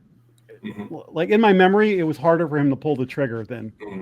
And what raised the stakes is when she spoke. So if she's just coming at you and she's not saying anything, but then when she spoke, you're like, oh crap, because it hadn't done that the whole episode. Yeah. So you thought it wasn't even going to be capable of that. So I threw that little twist in. I mean, look, I'm kind of tired of seeing Hindu shape-shifting monster things in the American culture. This might be the only one. I can't think of any other instance. Yeah, this is number 1 episode now. Yeah. And I'm locked in. I'm 57. I'm not changing my mind. There you go. Yeah, I'm with you on that one. I think that one's just So we go from best. An all-time to maybe one of the lowest rated for me, Mr. Ring. Oh, yeah. People Kolchak love investigate Mr. Ring. A rampaging android that's escaped from the government project. X-Files all the way. Pat Harrington of One Day at a Time. One Day at a Time, and Jamie Farr is in this one. Schneider and Klinger. You were burying the lead. Julia Adams is in this. Oh yeah. She's the grieving drunk widow. And she's only like 20 years removed from Creature from the Black Lagoon, but unrecognizable. Wow. I actually, as a kid, I think as a 6-year-old, I got my first erection watching this. Who says there was no pretty people? Well, not for her, for the robot. I loved that robot. It was so simple.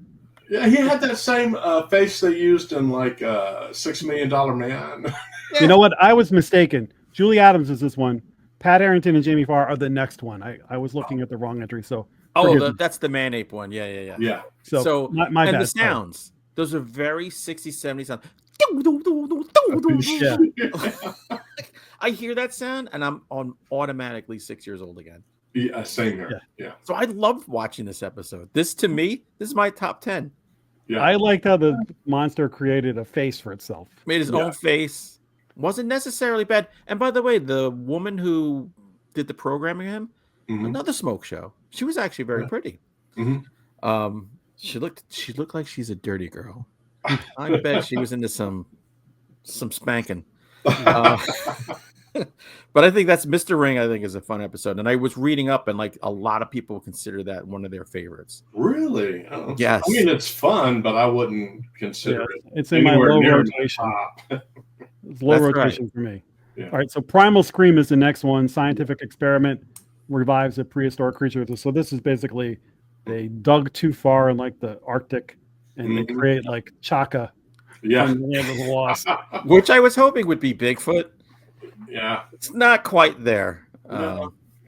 That's now we've got Pat Harrington and Jamie Farr. Yeah, there you go. But this is your missing link episode. So again, kind of a good swing by the writers. Jamie Farr, his scene where he's the school teacher and he doesn't want Carl to interrupt him because this is his only time to look at his travel brochures so he can figure out how the hell to get away from his kids. I thought it was really funny. That banter is what was the brains of this show. Yes. Yeah. No, because he finally gets an expert to really explain everything to him too. I remember he shows him one of the origin of man and the ascension of man, and he points out one, and Kolchak goes, "Yeah, my boss. I got a boss just like that." And then the again, that's the flares. Mm-hmm. You're underground. This Yep. thing's there. There's a woman's dead body at your feet. That's Yeah. creepy. Mm-hmm. You know, it's funny. Their ideas. I mean, really, the plots that they had were like, were like caviar, but their budget was like McDonald's. Yes. You know what I mean? Like, Yeah. if they could have put some real money into those episodes. You know, And probably they were- a lot of things. They were cranking them out so fast too. So even if they had some time to just flesh things out a little bit more too, man, those stories would have been Twilight Zone level. Oh yeah, yeah. Well, our next episode, this is in my heavy rotation, but I feel like it doesn't age as well. But it's still, will never forget watching this for the first time. Mhm. It's the Trevi collection, the witch episode Yes, with the mannequins. That's one of my favorite scenes at the end of that episode. Is he's like, that's one of my favorites too. It's like, you have to call her out as a witch. Yeah, accuse her publicly. Accuse her of witchcraft in front of people. Yeah. I love that. I love that. And the mojo bag, like, Yeah. I was like, there's no witch stuff where there's something you can combat a witch with until this came along. And I was like, Right, a mojo bag and the sound of glass. Or breaking. try to drown her. Yeah. So there's a scene at the end of this where he dunks her head in water, and when her face comes out, it's blue. Yeah. And I always thought that was like her true witch appearance. But then as I watched it, rewatched it once, and I was like, oh, I think it's actually blue dyed water that he dunked her head in. Yeah. So It's just his arms are all he's got, blue, his too. arms have it. So like, oh, that's not witchcraft. That's just blue dye. That's the reason for the stuff. Like, because they said that the feather boa was hand dyed at the beginning. So I was like, oh, so they have dye.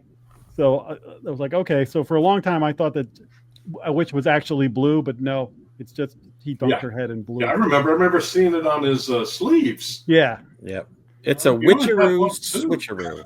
So the great thing about that one is that the witch, who's a good-looking woman herself, they trick Kolchak into thinking that the woman who runs the Trevi collection, he thinks she's the witch. Yes. And he goes to disempower her, and ends up putting her in the hospital, and she's choking to death because he's like released the power of the other witch. He took away the talismans that she had. And like when he leaves the coven meeting where they mislead him, the head witch chick, she over the top like takes her The cloak off and is laughter. like ah. This is after the ridiculous floating pen scene. Yes. It's like something out of a bad Disney movie back in the day. I do remember that one too. But that mannequin scene, Creepy. when I watch like Maniac, in the back of my head, I'm always thinking Kolchak. Yeah. And that one had Bernie Coppell. Yes. Played the doctor. Yeah. A lot of sitcom people in and out of that show. It's like, what? It's like what my grandmother said about chicken stoop. Couldn't height. Oh man. But when you watch it now and it's like, I accuse you of being a witch, like it's hokier than 1974. Right. Yeah. Right. I just liked good. what he had to do. I just thought it was unique. To publicly accuse her of witchcraft. Now we get to Chopper, Swordman Baker, There you go. the headless motorcycle rider. I love the way that it would pause as the sword's coming, and the screen would just freeze. Yeah. And you had like, it's kind of like the sword was so loose, it's just like barely hanging on. And it's like the Dawn of the Dead head that gets cut off by the helicopter. Like the torso is like extra high. Yes, I was just thinking. It's like Herman Munster's torso. Yes, it's totally Herman Munster. And then when he throws the head at it at the end, it just like bounces off the chest, and then they cut in the back and the skeleton. But as a kid, that was one when you heard that motorcycle revving and like the guys on the telephone pole. Yeah. Like awesome. Yeah. And there's a head in the box. And that one's got Jim Backus as the motorcycle. And Larry Linville. Yes, and Larry Linville. Back again. Yeah, so that's the one, Larry Linville. When I saw this, I was like, oh, we've got a double duty. Yeah. I love it when you get a couple. Mm-hmm. It makes it more special.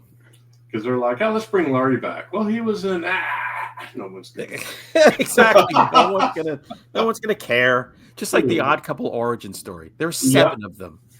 They didn't care. Oh man. All right, we're in 16 out of 20. Ready? Demon in Lace from 1975, February 14th. A succubus is killing male college students after seduction. This one's The Return of Keenan Wynn. And it's got Jackie Vernon, who we'll get to in a second, and Carolyn Jones, Morticia Adams. Yes. Yeah. Yeah, this is a good episode. And again, some eye candy in this one too. Yeah. So this is where, Hunter, I'm glad you brought it up because I was like, my mind was being blown. You've got Keenan Wynn and Jackie Vernon, better known as the voice of Frosty the Snowman. So you have the Winter Warlock and Frosty the Snowman. Like our childhood. Yeah. And Kolchak was just a childhood thing. Yeah. Jackie Vernon, for you who don't know, was a Catskill comedian. And he used to do slideshows, and he'd go, here's my family on an African safari. Here we are with our safari guide, and he's pointing out quicksand, and they'll show a picture of hats in the sand. Here we are, swallowed up by the quicksand. Like, that was the Jackie Vernon. And I think he was the star of the Great Microwave Massacre. You know, you do a pretty good Jackie Vernon. I do a pretty good Keenan Wynn. We could we can do a two-man show. So people be like, again, who were they talking? Who were they Keenan doing? Wynn just screaming, Kolchak, you sit down. I swear to God. With that mustache. Oh, if I could grow my mustache like that. I wish he was in more episodes. Yeah. He was the perfect foil for Kolchak because he just would lose his mind. At the drop of the hat. So this one, you've got the succubus who, if I remember correctly, like a good-looking woman would die and the succubus would take her body. Yeah. So there was like an odor of a dead body. Yes. Seducing these guys. So that I thought that was a great touch. That's hot. That's my favorite. Like, I felt bad for that dude who was taking that girl up to his like dorm, and she falls down the stairs dead. Yeah. And then she's gone. Meanwhile, if I was him, I'd be like, whew, all right, I missed that one. I'm just going to go up to my room and jerk off. Is that the one? Yeah, that's the one where they have the like tablet, and he's got to destroy the tablet to. Yeah. And the other guy's like, no, it's too valuable, and he's like, get the hell out of the way. Yes. It's like a Mesopotamian tablet or something. Yeah. This is in the lower rotation for me. Yeah. I could just see Vincenzo. Carl, what's this bill? Yeah, they're gonna pay for that priceless tablet. Then we've got Legacy of Terror, or better known as the Eric Estrada episode. Yes, the mummy. Series of ritual murders tied to an Aztec cult surfaces. Yes. Again, also Sorrel Book. Sorrel Book, better known as Boss Hog. Yeah. But the Eric Estrada is the story of this one. Yes. Who's like the playboy who's gets a year of whatever he wants. Yeah, like selling your soul, but he's got to get sacrificed to the Aztec cult, and these dudes in bird costumes are killing people. I like at the end where he finally realizes it's happening, and he's just like, "No, he's gone. I'm gone." But if I'm thinking, I'm sorry, Hunter. No, go ahead. But isn't this the episode where he was going to go for Carl, but Carl had some sort of physical? I might be thinking. That might be the one with Kathy Lee. Oh, there you go. Yeah, Crosby. okay. Yeah, I think that's. I'm sorry, I'm getting. But I think it was First of all, Eric Estrada was beautiful. Mm-hmm. He's probably the best looking person to be on that show. He's still a pretty damn good looking dude. You know? That's disgusting. But when when he's just having a conversation with Kolchak, we're getting to the end of this, and he's having a casual conversation, knowing he's going to be dead in a little bit, and explaining, he's like, "Hey, man, I know that when I turn 25, I'm going to end up dead or in prison, or my life is shit. So I got a year to live like a king." And I'm like, man, that is so sad. Yeah, because there's a lot of people who think like that. Yeah, I thought that was a great touch in that for an episode that's kind of silly. If you look just at the surface of guys dressed as birds, killing people. Yeah, I think right. It's Always Sunny in Philadelphia. The Birds of War. Fight milk. Yeah. Made with real crow eggs. Great moment in that one is when Kolchak gets locked in the closet with the corpse, the mummy corpse thing. Yeah. Yes. But that was their mummy. They hit all the Universal stuff. Yeah. They made sure to draw on that. Yeah. Our next episode, one of the most memorable, the nightly murders with the suit of armor that would come to life. Yep. The standout here is the guest star is Hans Conried. Good old Hans Conried. Who is the voice of Captain Hook and Snidely Whiplash from the Dudley Do-Right. Oh, wow. And also, and Hunter, I was talking to you about this the other day. If you watch the Hobbit cartoon, he's Thorin Oakenshield's voice. Oh, is he? Yeah. Hans Conried and the guy who played the cop. The one cop who wasn't pissed at Kolchak. Yes. Telly Savalas' brother. Yeah, he's like the uber smart cop who's had this great career, but is just kind of resting on his laurels now. That guy, I can't remember his name, but I would see him in things. He always had like this great voice, and he seemed so. He was from freaking Staten Island. Are you talking about George Savalas, or are you talking about somebody else? You know the guy when he's trying to get in the taxi? No, I'm talking about the guy. That was so. You had Hans Conried as the curator, but there was the cerebral cop. Oh, okay. Nonsense. That's the guy. Okay. George Savalas was the chubby guy with the curly hair that he's talking to when he goes to get into the cab.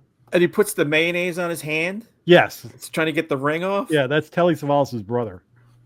Oh, really? I love when Vincenzo looks at him and goes, "Who are you?" And then Kolchak shakes his hand with the mayonnaise. Yes. And again, tricks I learned from TV.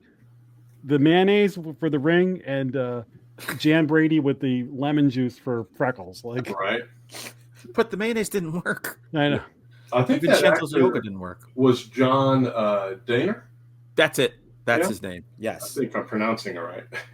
But yeah, he was always like this erudite character. And I'm like, he's from Staten Island. Probably grew up near a garbage dump. This was one that as a 7-year-old kid, I loved this episode. Yeah. And then the older I got, the hokier it felt. Yeah. But I love that the big battle axe that he has to swing, that he can hardly lift it.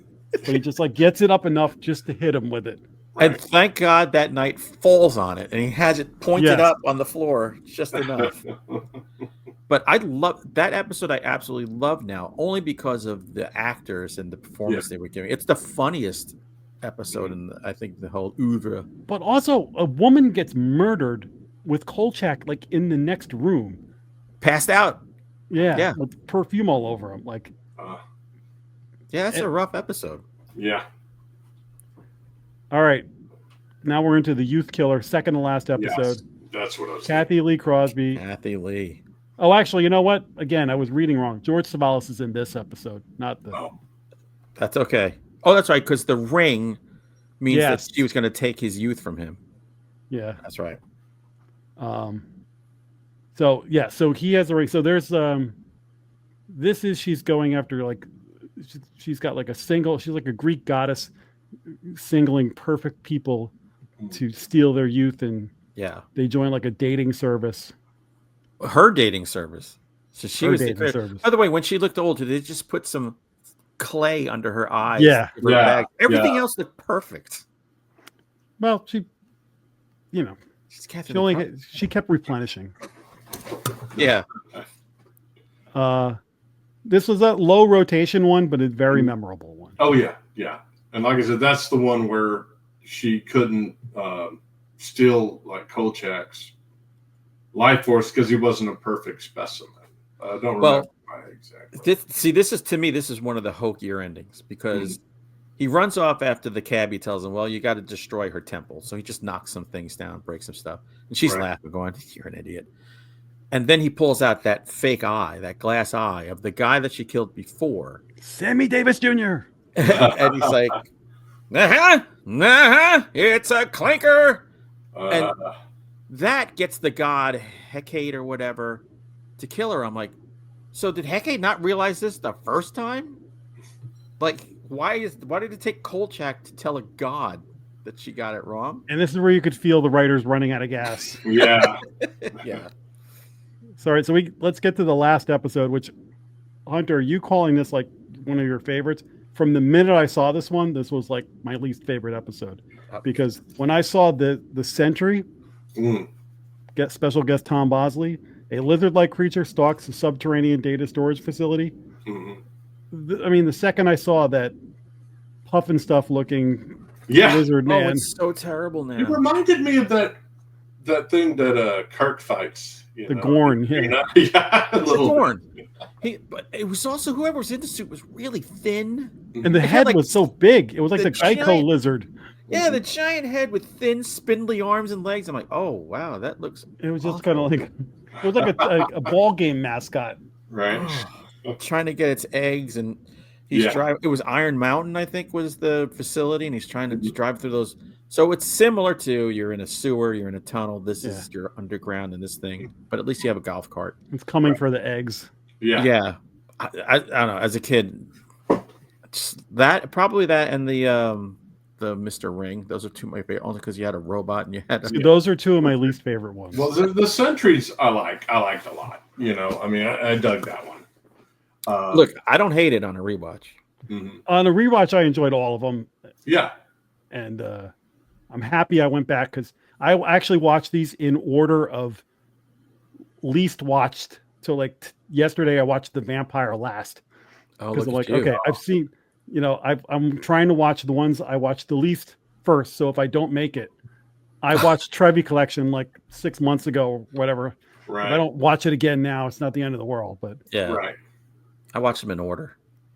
Yeah. You know, there's rules, Jack. You follow the rules.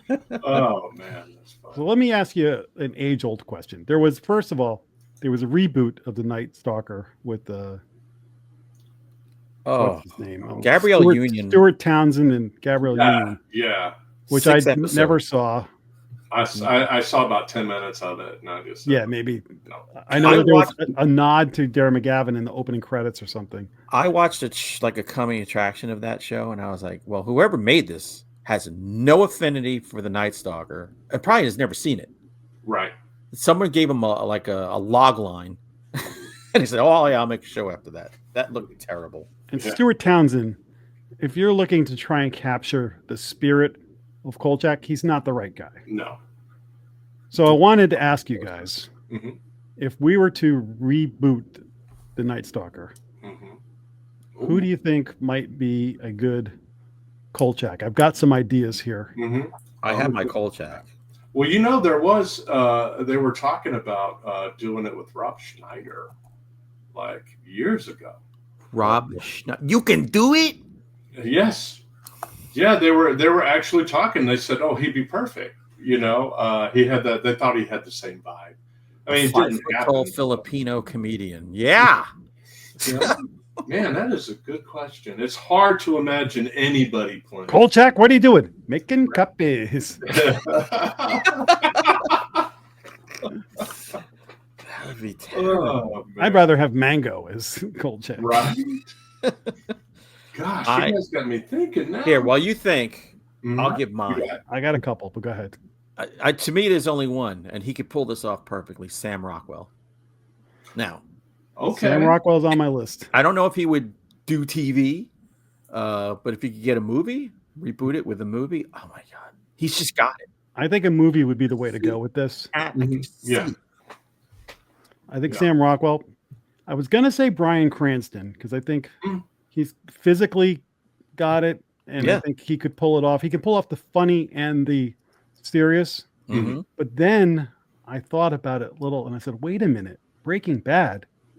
I think the perfect guy is Bob Odenkirk. Better Call Saul is basically Kolchak, right? So if anything, it wouldn't be Bob Odenkirk because he kind of already has done Kolchak as a lawyer. Yeah, that's true. But I would love to see a Night Stalker movie with Bob Odenkirk as. He would be good. I mean, yeah, he totally has a vibe. But what do you guys what do you think is if he reined it back more? What do you think? Like Bruce Campbell. Ooh, he'd really have to rein it back. He'd have to rein it back a lot. He's like 70 now, though. I think if you were going with a more blatantly, this isn't the best example, but like, you know, the 21 Jump Street movies where you go more overtly comedy. Yeah. I think if you were going to go that route and like, okay, it's going to be a comedy. Yeah. Then I think Bruce Campbell. But I think if you're going to try and make it like a, you know, Shaun of the Dead, where it's a great horror thing as well as a great comedy, then I don't know if Bruce Campbell would be the right guy, especially at his age, but definitely in consideration. He can't, I don't think he could disappear into the role. You're always going to say, you're right. No, hey, there's Ash playing Kolchak. I think from what you guys have said, probably Odenkirk. Let me throw a couple of names at you that I was just like in my brainstorming. He would never do it because he's too big of a star. But I thought Robert Downey Jr. would be a great Kolchak. Yes. No, yeah. I think he's got that used car salesman, you know, thing. But then he can pull it back into like the. But again, he's got comedy chops. He's got drama chops. And solid choice. Like I said, that you need that used car salesman thing that I think he's got. Elijah Wood. Yes, or nay? I think so. You know, he's become one of my favorite actors. He's very good. In recent years, especially. He has that sort of Johnny Depp vibe where he's like the freakier the project, the more he wants to be involved with it. Plus, he loved Ritter's Truth or Dare, so how can you not? Yeah, there you go. Big champion of that one. I think he would research it and really like hone in on the important essence of the character. It'd just be, you know, watching a dwarf run around trying does that mean? I don't know. Vincenzo. He's too tiny.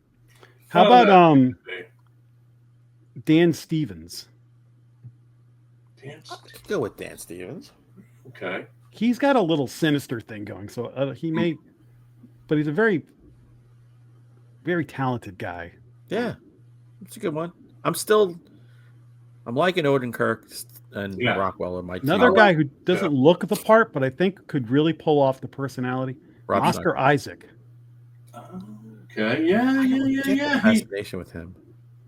Yeah. I'm not a fan of his. For whatever reason. Okay.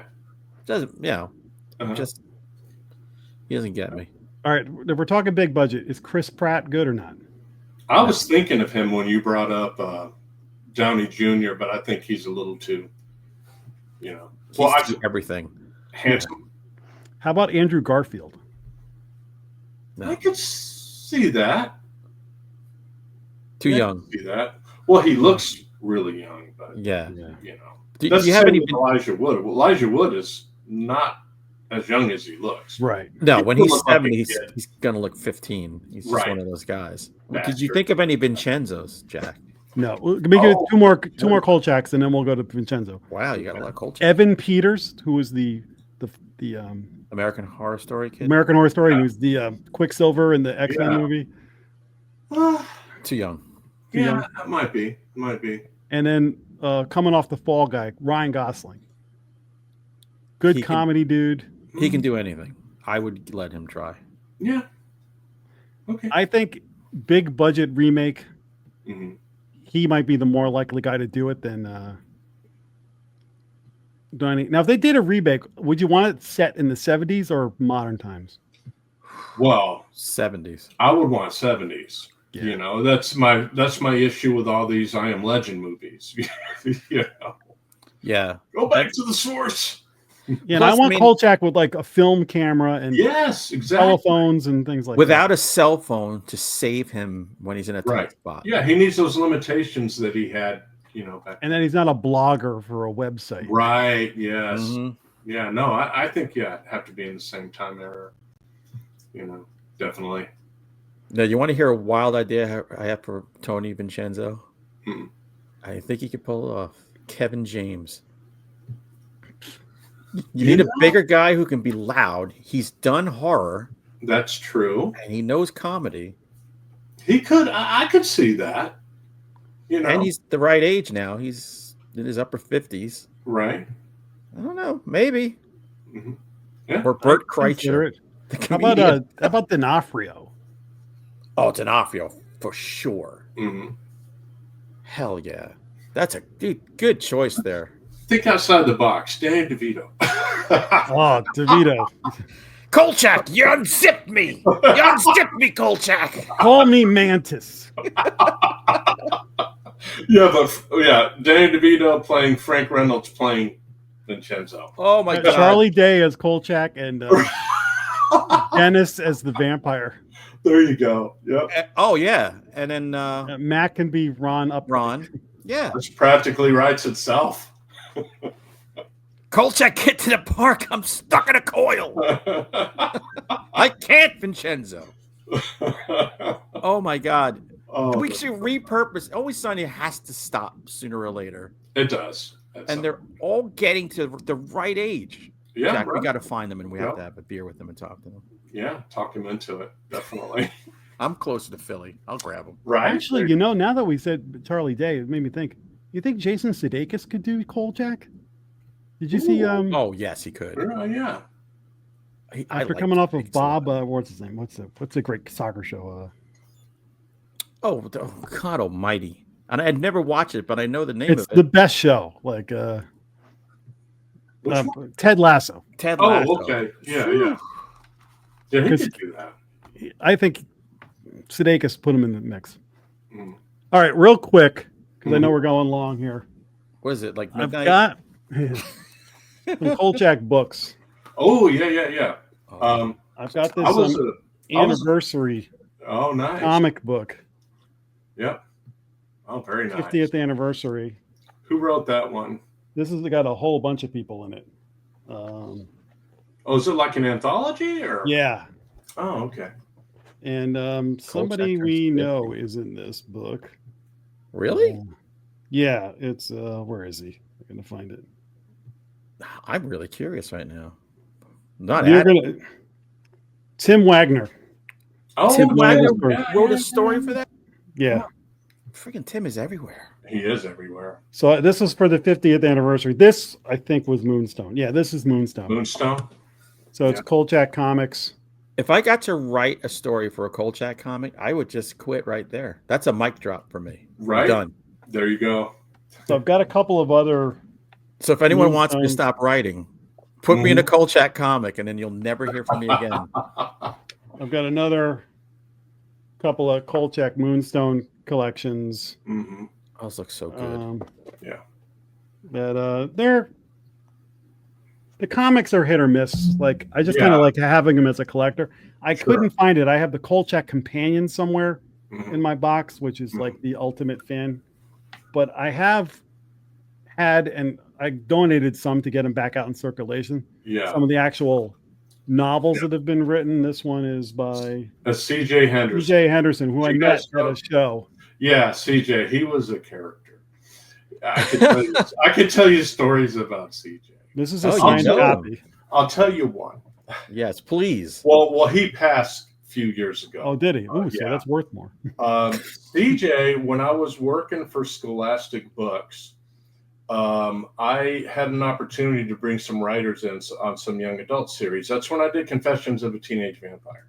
Mm-hmm. And so I went to CJ and I said, hey, man, why don't you pitch something? Because we had sort of fallen together, like we'd kind of got to know each other. And I remember he wrote this pitch about like an uncle and his niece, and the guy smoked. And I said, CJ, they can't smoke. You can't have smoking in this, dude. And he would not take it out. Really? He would not take it out. He was like, no, my character's got to smoke. So I was like, and like I said, CJ, very entertaining. Yeah. Very entertaining. Quite a character, but could drive you effing crazy sometimes. and really like, like I said, I mean, he had a lot of people around him thought very highly of him, and he was extremely, extremely talented author. Right. But yeah, he was a little wacky. I met him. Right. I met him at a. Oh, sorry. Go ahead. I met him at a horror show in Connecticut and saw the Kolchak books, and I had a wonderful 15-minute conversation with them. And then usually at those things, I'll peruse around and buy stuff at the end. But with him, I was just like, I got the Kolchak love. I need this right now. Right. And so he signed it. So that's. Me and Jack are so different at those horror shows. I buy everything at first sight. I'm out of money within 15 minutes, and Jack's 4 hours later. All right, what's it gonna be? He's a smarter person. What I do now is I bring stuff from home that I want signed. I went to they have this show up here in Riverside, California called Creep IE or Inland Empire Con. Oh yeah, and I got stuff signed by the Reanimator cast.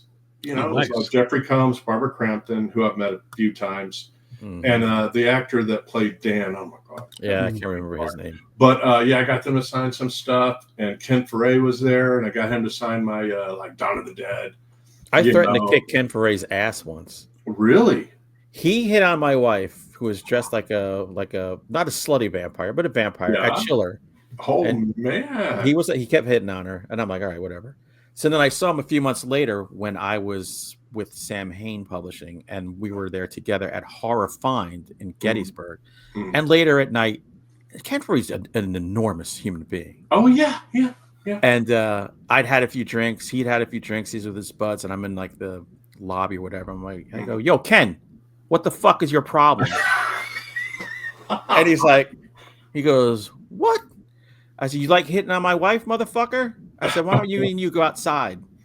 And he looked at his friends, and they all busted out laughing. And then I was just I went up to him, I slapped him on the chest. I'm kidding with you, man. I love you. You can hit on my wife all you want. She's upstairs. You can have her. Right. It's funny. As long as you call me Fly Boy, we're cool. Right. My kid is huge now. He's very tall. And he saw, I said, hey, come say hi to Ken Foray.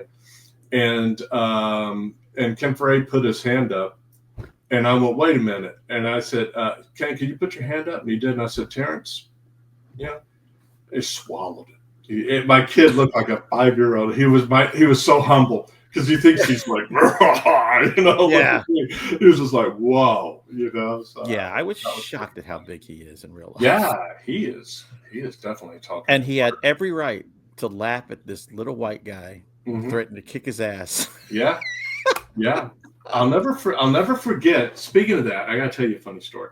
When I was at Chiller Theater, my now wife Regina was with me, and I remember there was this huge. Every year he would come. This huge black guy, huge. Might have been Ken Foray size.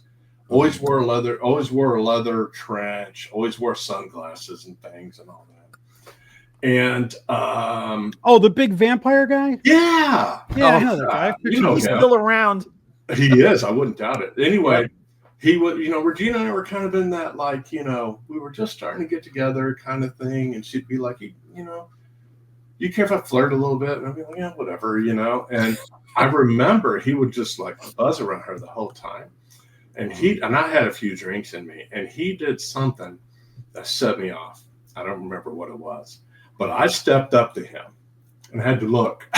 And I said, listen, man. I know you can kick my ass, but you touch my woman again, you're going to have to kick my ass. Right. And he just laughed. Walked away. Oh, man. But yeah, sort of a similar thing. That's awesome. My favorite thing I've ever done at Chiller Theater was a few years ago. Friend Norm. Jack, my friend Norm. So we when we get together, we drink way too much. Oh yeah. So we'd had about 15, 16 beers. And then we had bought edibles, chocolate, which we have never done. And just start eating whole pieces because we're hungry and we're drunk. And I ended up hanging out with the cast of Zoom. Do you remember that kids show? Yeah. So I have pictures of me with them in their Zoom shirts and everything. And I was with Hunter at the beginning of this story. And left to drive home. I had one little bite of the chocolate bar and was like, I'm driving. See you guys later. Smart man. Because I ended up I'm sorry. Kolchak in the middle of the night. I'm like, I can't find Norm. But one of the Zoom guys was there just to get girls, because this is what I come for. Really? I come to get girls. So I was cock blocking him nonstop. And the other Zoom guys were just egging me on. They thought it was the funniest thing ever. That's great. I'm like, that's great. I'm cock blocking a Zoom kid. Yeah. What's wrong with my life? Where have I gone? And then that night, that's a great thing to do. I'll never forget that night, because we got a room. My friend totally passed out, and I'm thinking I'm fine. But by 1 a.m, the edibles are kicking in, but I don't realize it. I decided to get in my car and drive an hour and a half home. Yeah. Oh, you needed a Dr. Gonzo sitting next to you saying, like, you've got about 40 minutes before you turn into a raging animal. I need to be in the bathtub. Well, he called me at one point and was like, I can't find Norm. I don't know what to do.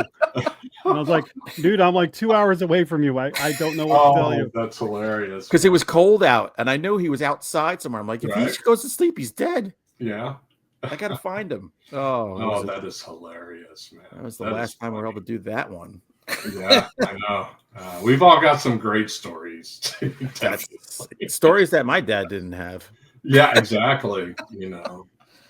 Oh, man, that is hilarious. I'll tell you one time, did I tell you Lou Ferrigno gave me stink eye on an elevator? We've got a Lou Ferrigno story. Oh, let's bring it on. I remember I was at Chiller Theater. I was in the elevator. I don't know, maybe I smelled bad. I was a chain smoker or something. Right. But I remember I kind of looked up and he's kind of like, just like that. And I just went, okay, I'm going to turn back around. I'm not going to look back. And it was the longest damn elevator ride. Of course. Maybe at that same show, we met Lou Ferrigno at Chiller. Yeah. We were there. Hunter's wife loves him. Mm-hmm. And we're in the room and she gets like stage fright. She doesn't want to go. Mm-hmm. And so I'm like, no, we're doing this. And I grab her by the hand and drag her up to Lou Ferrigno. So I paid as well to meet Lou Ferrigno. I got like an autographed photo and she met him and talked to him. I shook his hand and I was like, he's got a surprisingly gentle handshake for such a massive because he guy. doesn't want to hurt you. Yeah, I was expecting like to. Yeah. And he was hawking a book that he wrote, like a biography, an autobiography, and I, wanted to be a smart ass. I'm like, going, hey, you got any King of Queens stuff in here? Oh yeah, pay $109. Just trying to be a jerk, but all right. That's funny, man. The picture of him and my wife is one of my favorite pictures because I gotta see that. She does not know what to do. You gotta actually. I gotta see it. To close this show, I'll tell you. Hunter Shea is one of my closest friends. I call him my brother from another mother. That's right. To prove that there is a really surprisingly lack of Kolchak merch out there. Yeah. Oh, yeah. And one year we were at Chiller and there's this guy like the Clay Man or something like that. Yes, I wanted that. And so he had one Kolchak. He also had like the Vampire and Tony Vincenzo. Yeah. But in one Kolchak. And I think Hunter saw it first. And then he shows me, and you could just see the look on my face. I was like, Indiana Jones looking at the gold statue. And basically, I just was like, you have to let me have this. Like I know you want to buy it too. And he got a Frankenstein instead. So I got the Kolchak. I need to look up the Clay guy and see if he's still out there. And he is. I looked him up, actually. He is. I got to get the Janos Scorzini and the Vincenzo. He sells online. Yeah. Oh, nice. Yeah, you can get well, my birthday's in March. If you guys, right? Yeah. There you go. Christmas first, Jack. You Patreon people want to. There you go. All right. But it's packed up right now. I like gingerly packed it. It's in a box right now. I didn't want to dig through and get it out, but it's one of my few like prize things that I'm like, they just don't have any stuff. No, they don't. They have no. It's amazing, but. Before we get too close to the end, I just want to apologize because I did not have as much time to research the episodes this week as I wanted. Come on. And I feel like I didn't do my homework a little bit. You have added everything we needed. We just needed somebody with the love. There you go. There you go. Right. And I do want to say, though, the one thing that I love most about Kolchak were the little voiceovers of the victims. Like it'd be like, Sarah Lee worked overtime, but she had to get home and walk her little poodle Fifi. But unfortunately, after that night, Fifi would need a new walker. Yeah. How did you know that? Try and tell yourself it couldn't happen. Right. Great. Right. Exactly. Yeah. Oh, it's hilarious, man. And we can't go until you tell folks what's going on in the world of Terry M. West. Oh, okay. All right. Well, look, I've been taking a pretty big fiction sabbatical, but I'm doing a horror collectibles book based on my horror collectible podcast. It's called Scary Grails, and it's 100 rare and highly sought pieces of horror treasure. It's not a like top 100 or anything. It's just items that I'm putting in there. And I am working with this artist who I've known extremely long time. We were very, very, very good friends. He works for a Christian publishing company. Okay. So he uses a fake name. I don't know. Smart man. Author, it's a pseudonym. What do you call it if it's an artist? His name is Judas McSinner. There you go. So actually, he's using Tuesday, and there's a story behind that. It was my nickname, but it was also his nickname growing up.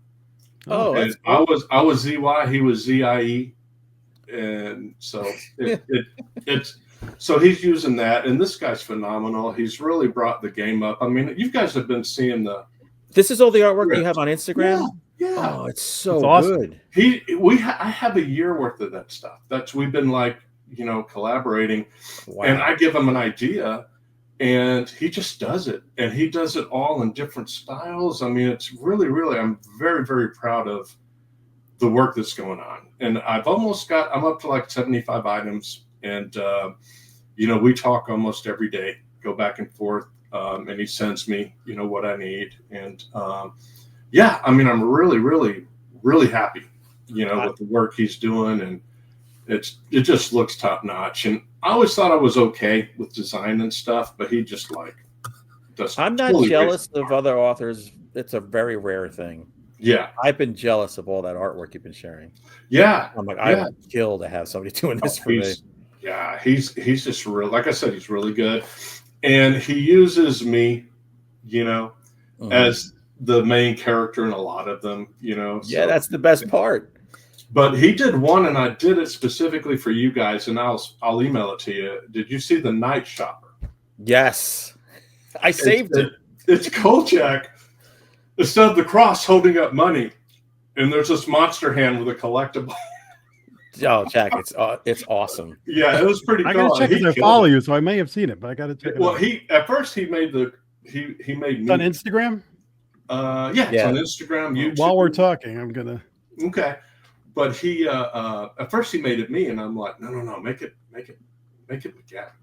Right. Like it it is so cool. It was just really good. It's one of my favorites. I was like, damn, dude, that's really Yeah, Jack, you gotta when you edit this episode, you gotta put that on there. Yeah, I'll send it to you, definitely. Yeah, I'll send you the cover too, which he did.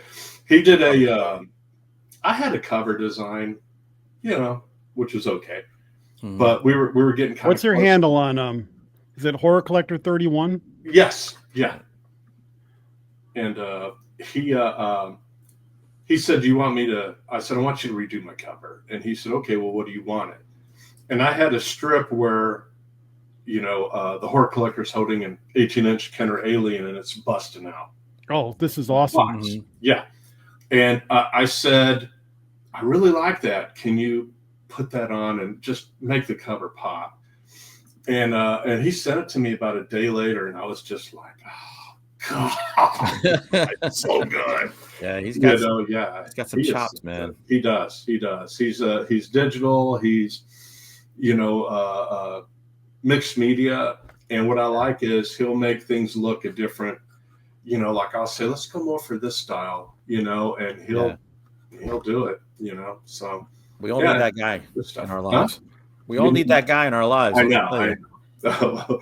He's something, like I said, and I feel bad for him because he really loves horror. Like his day job is a job. He's not a big Christian or anything.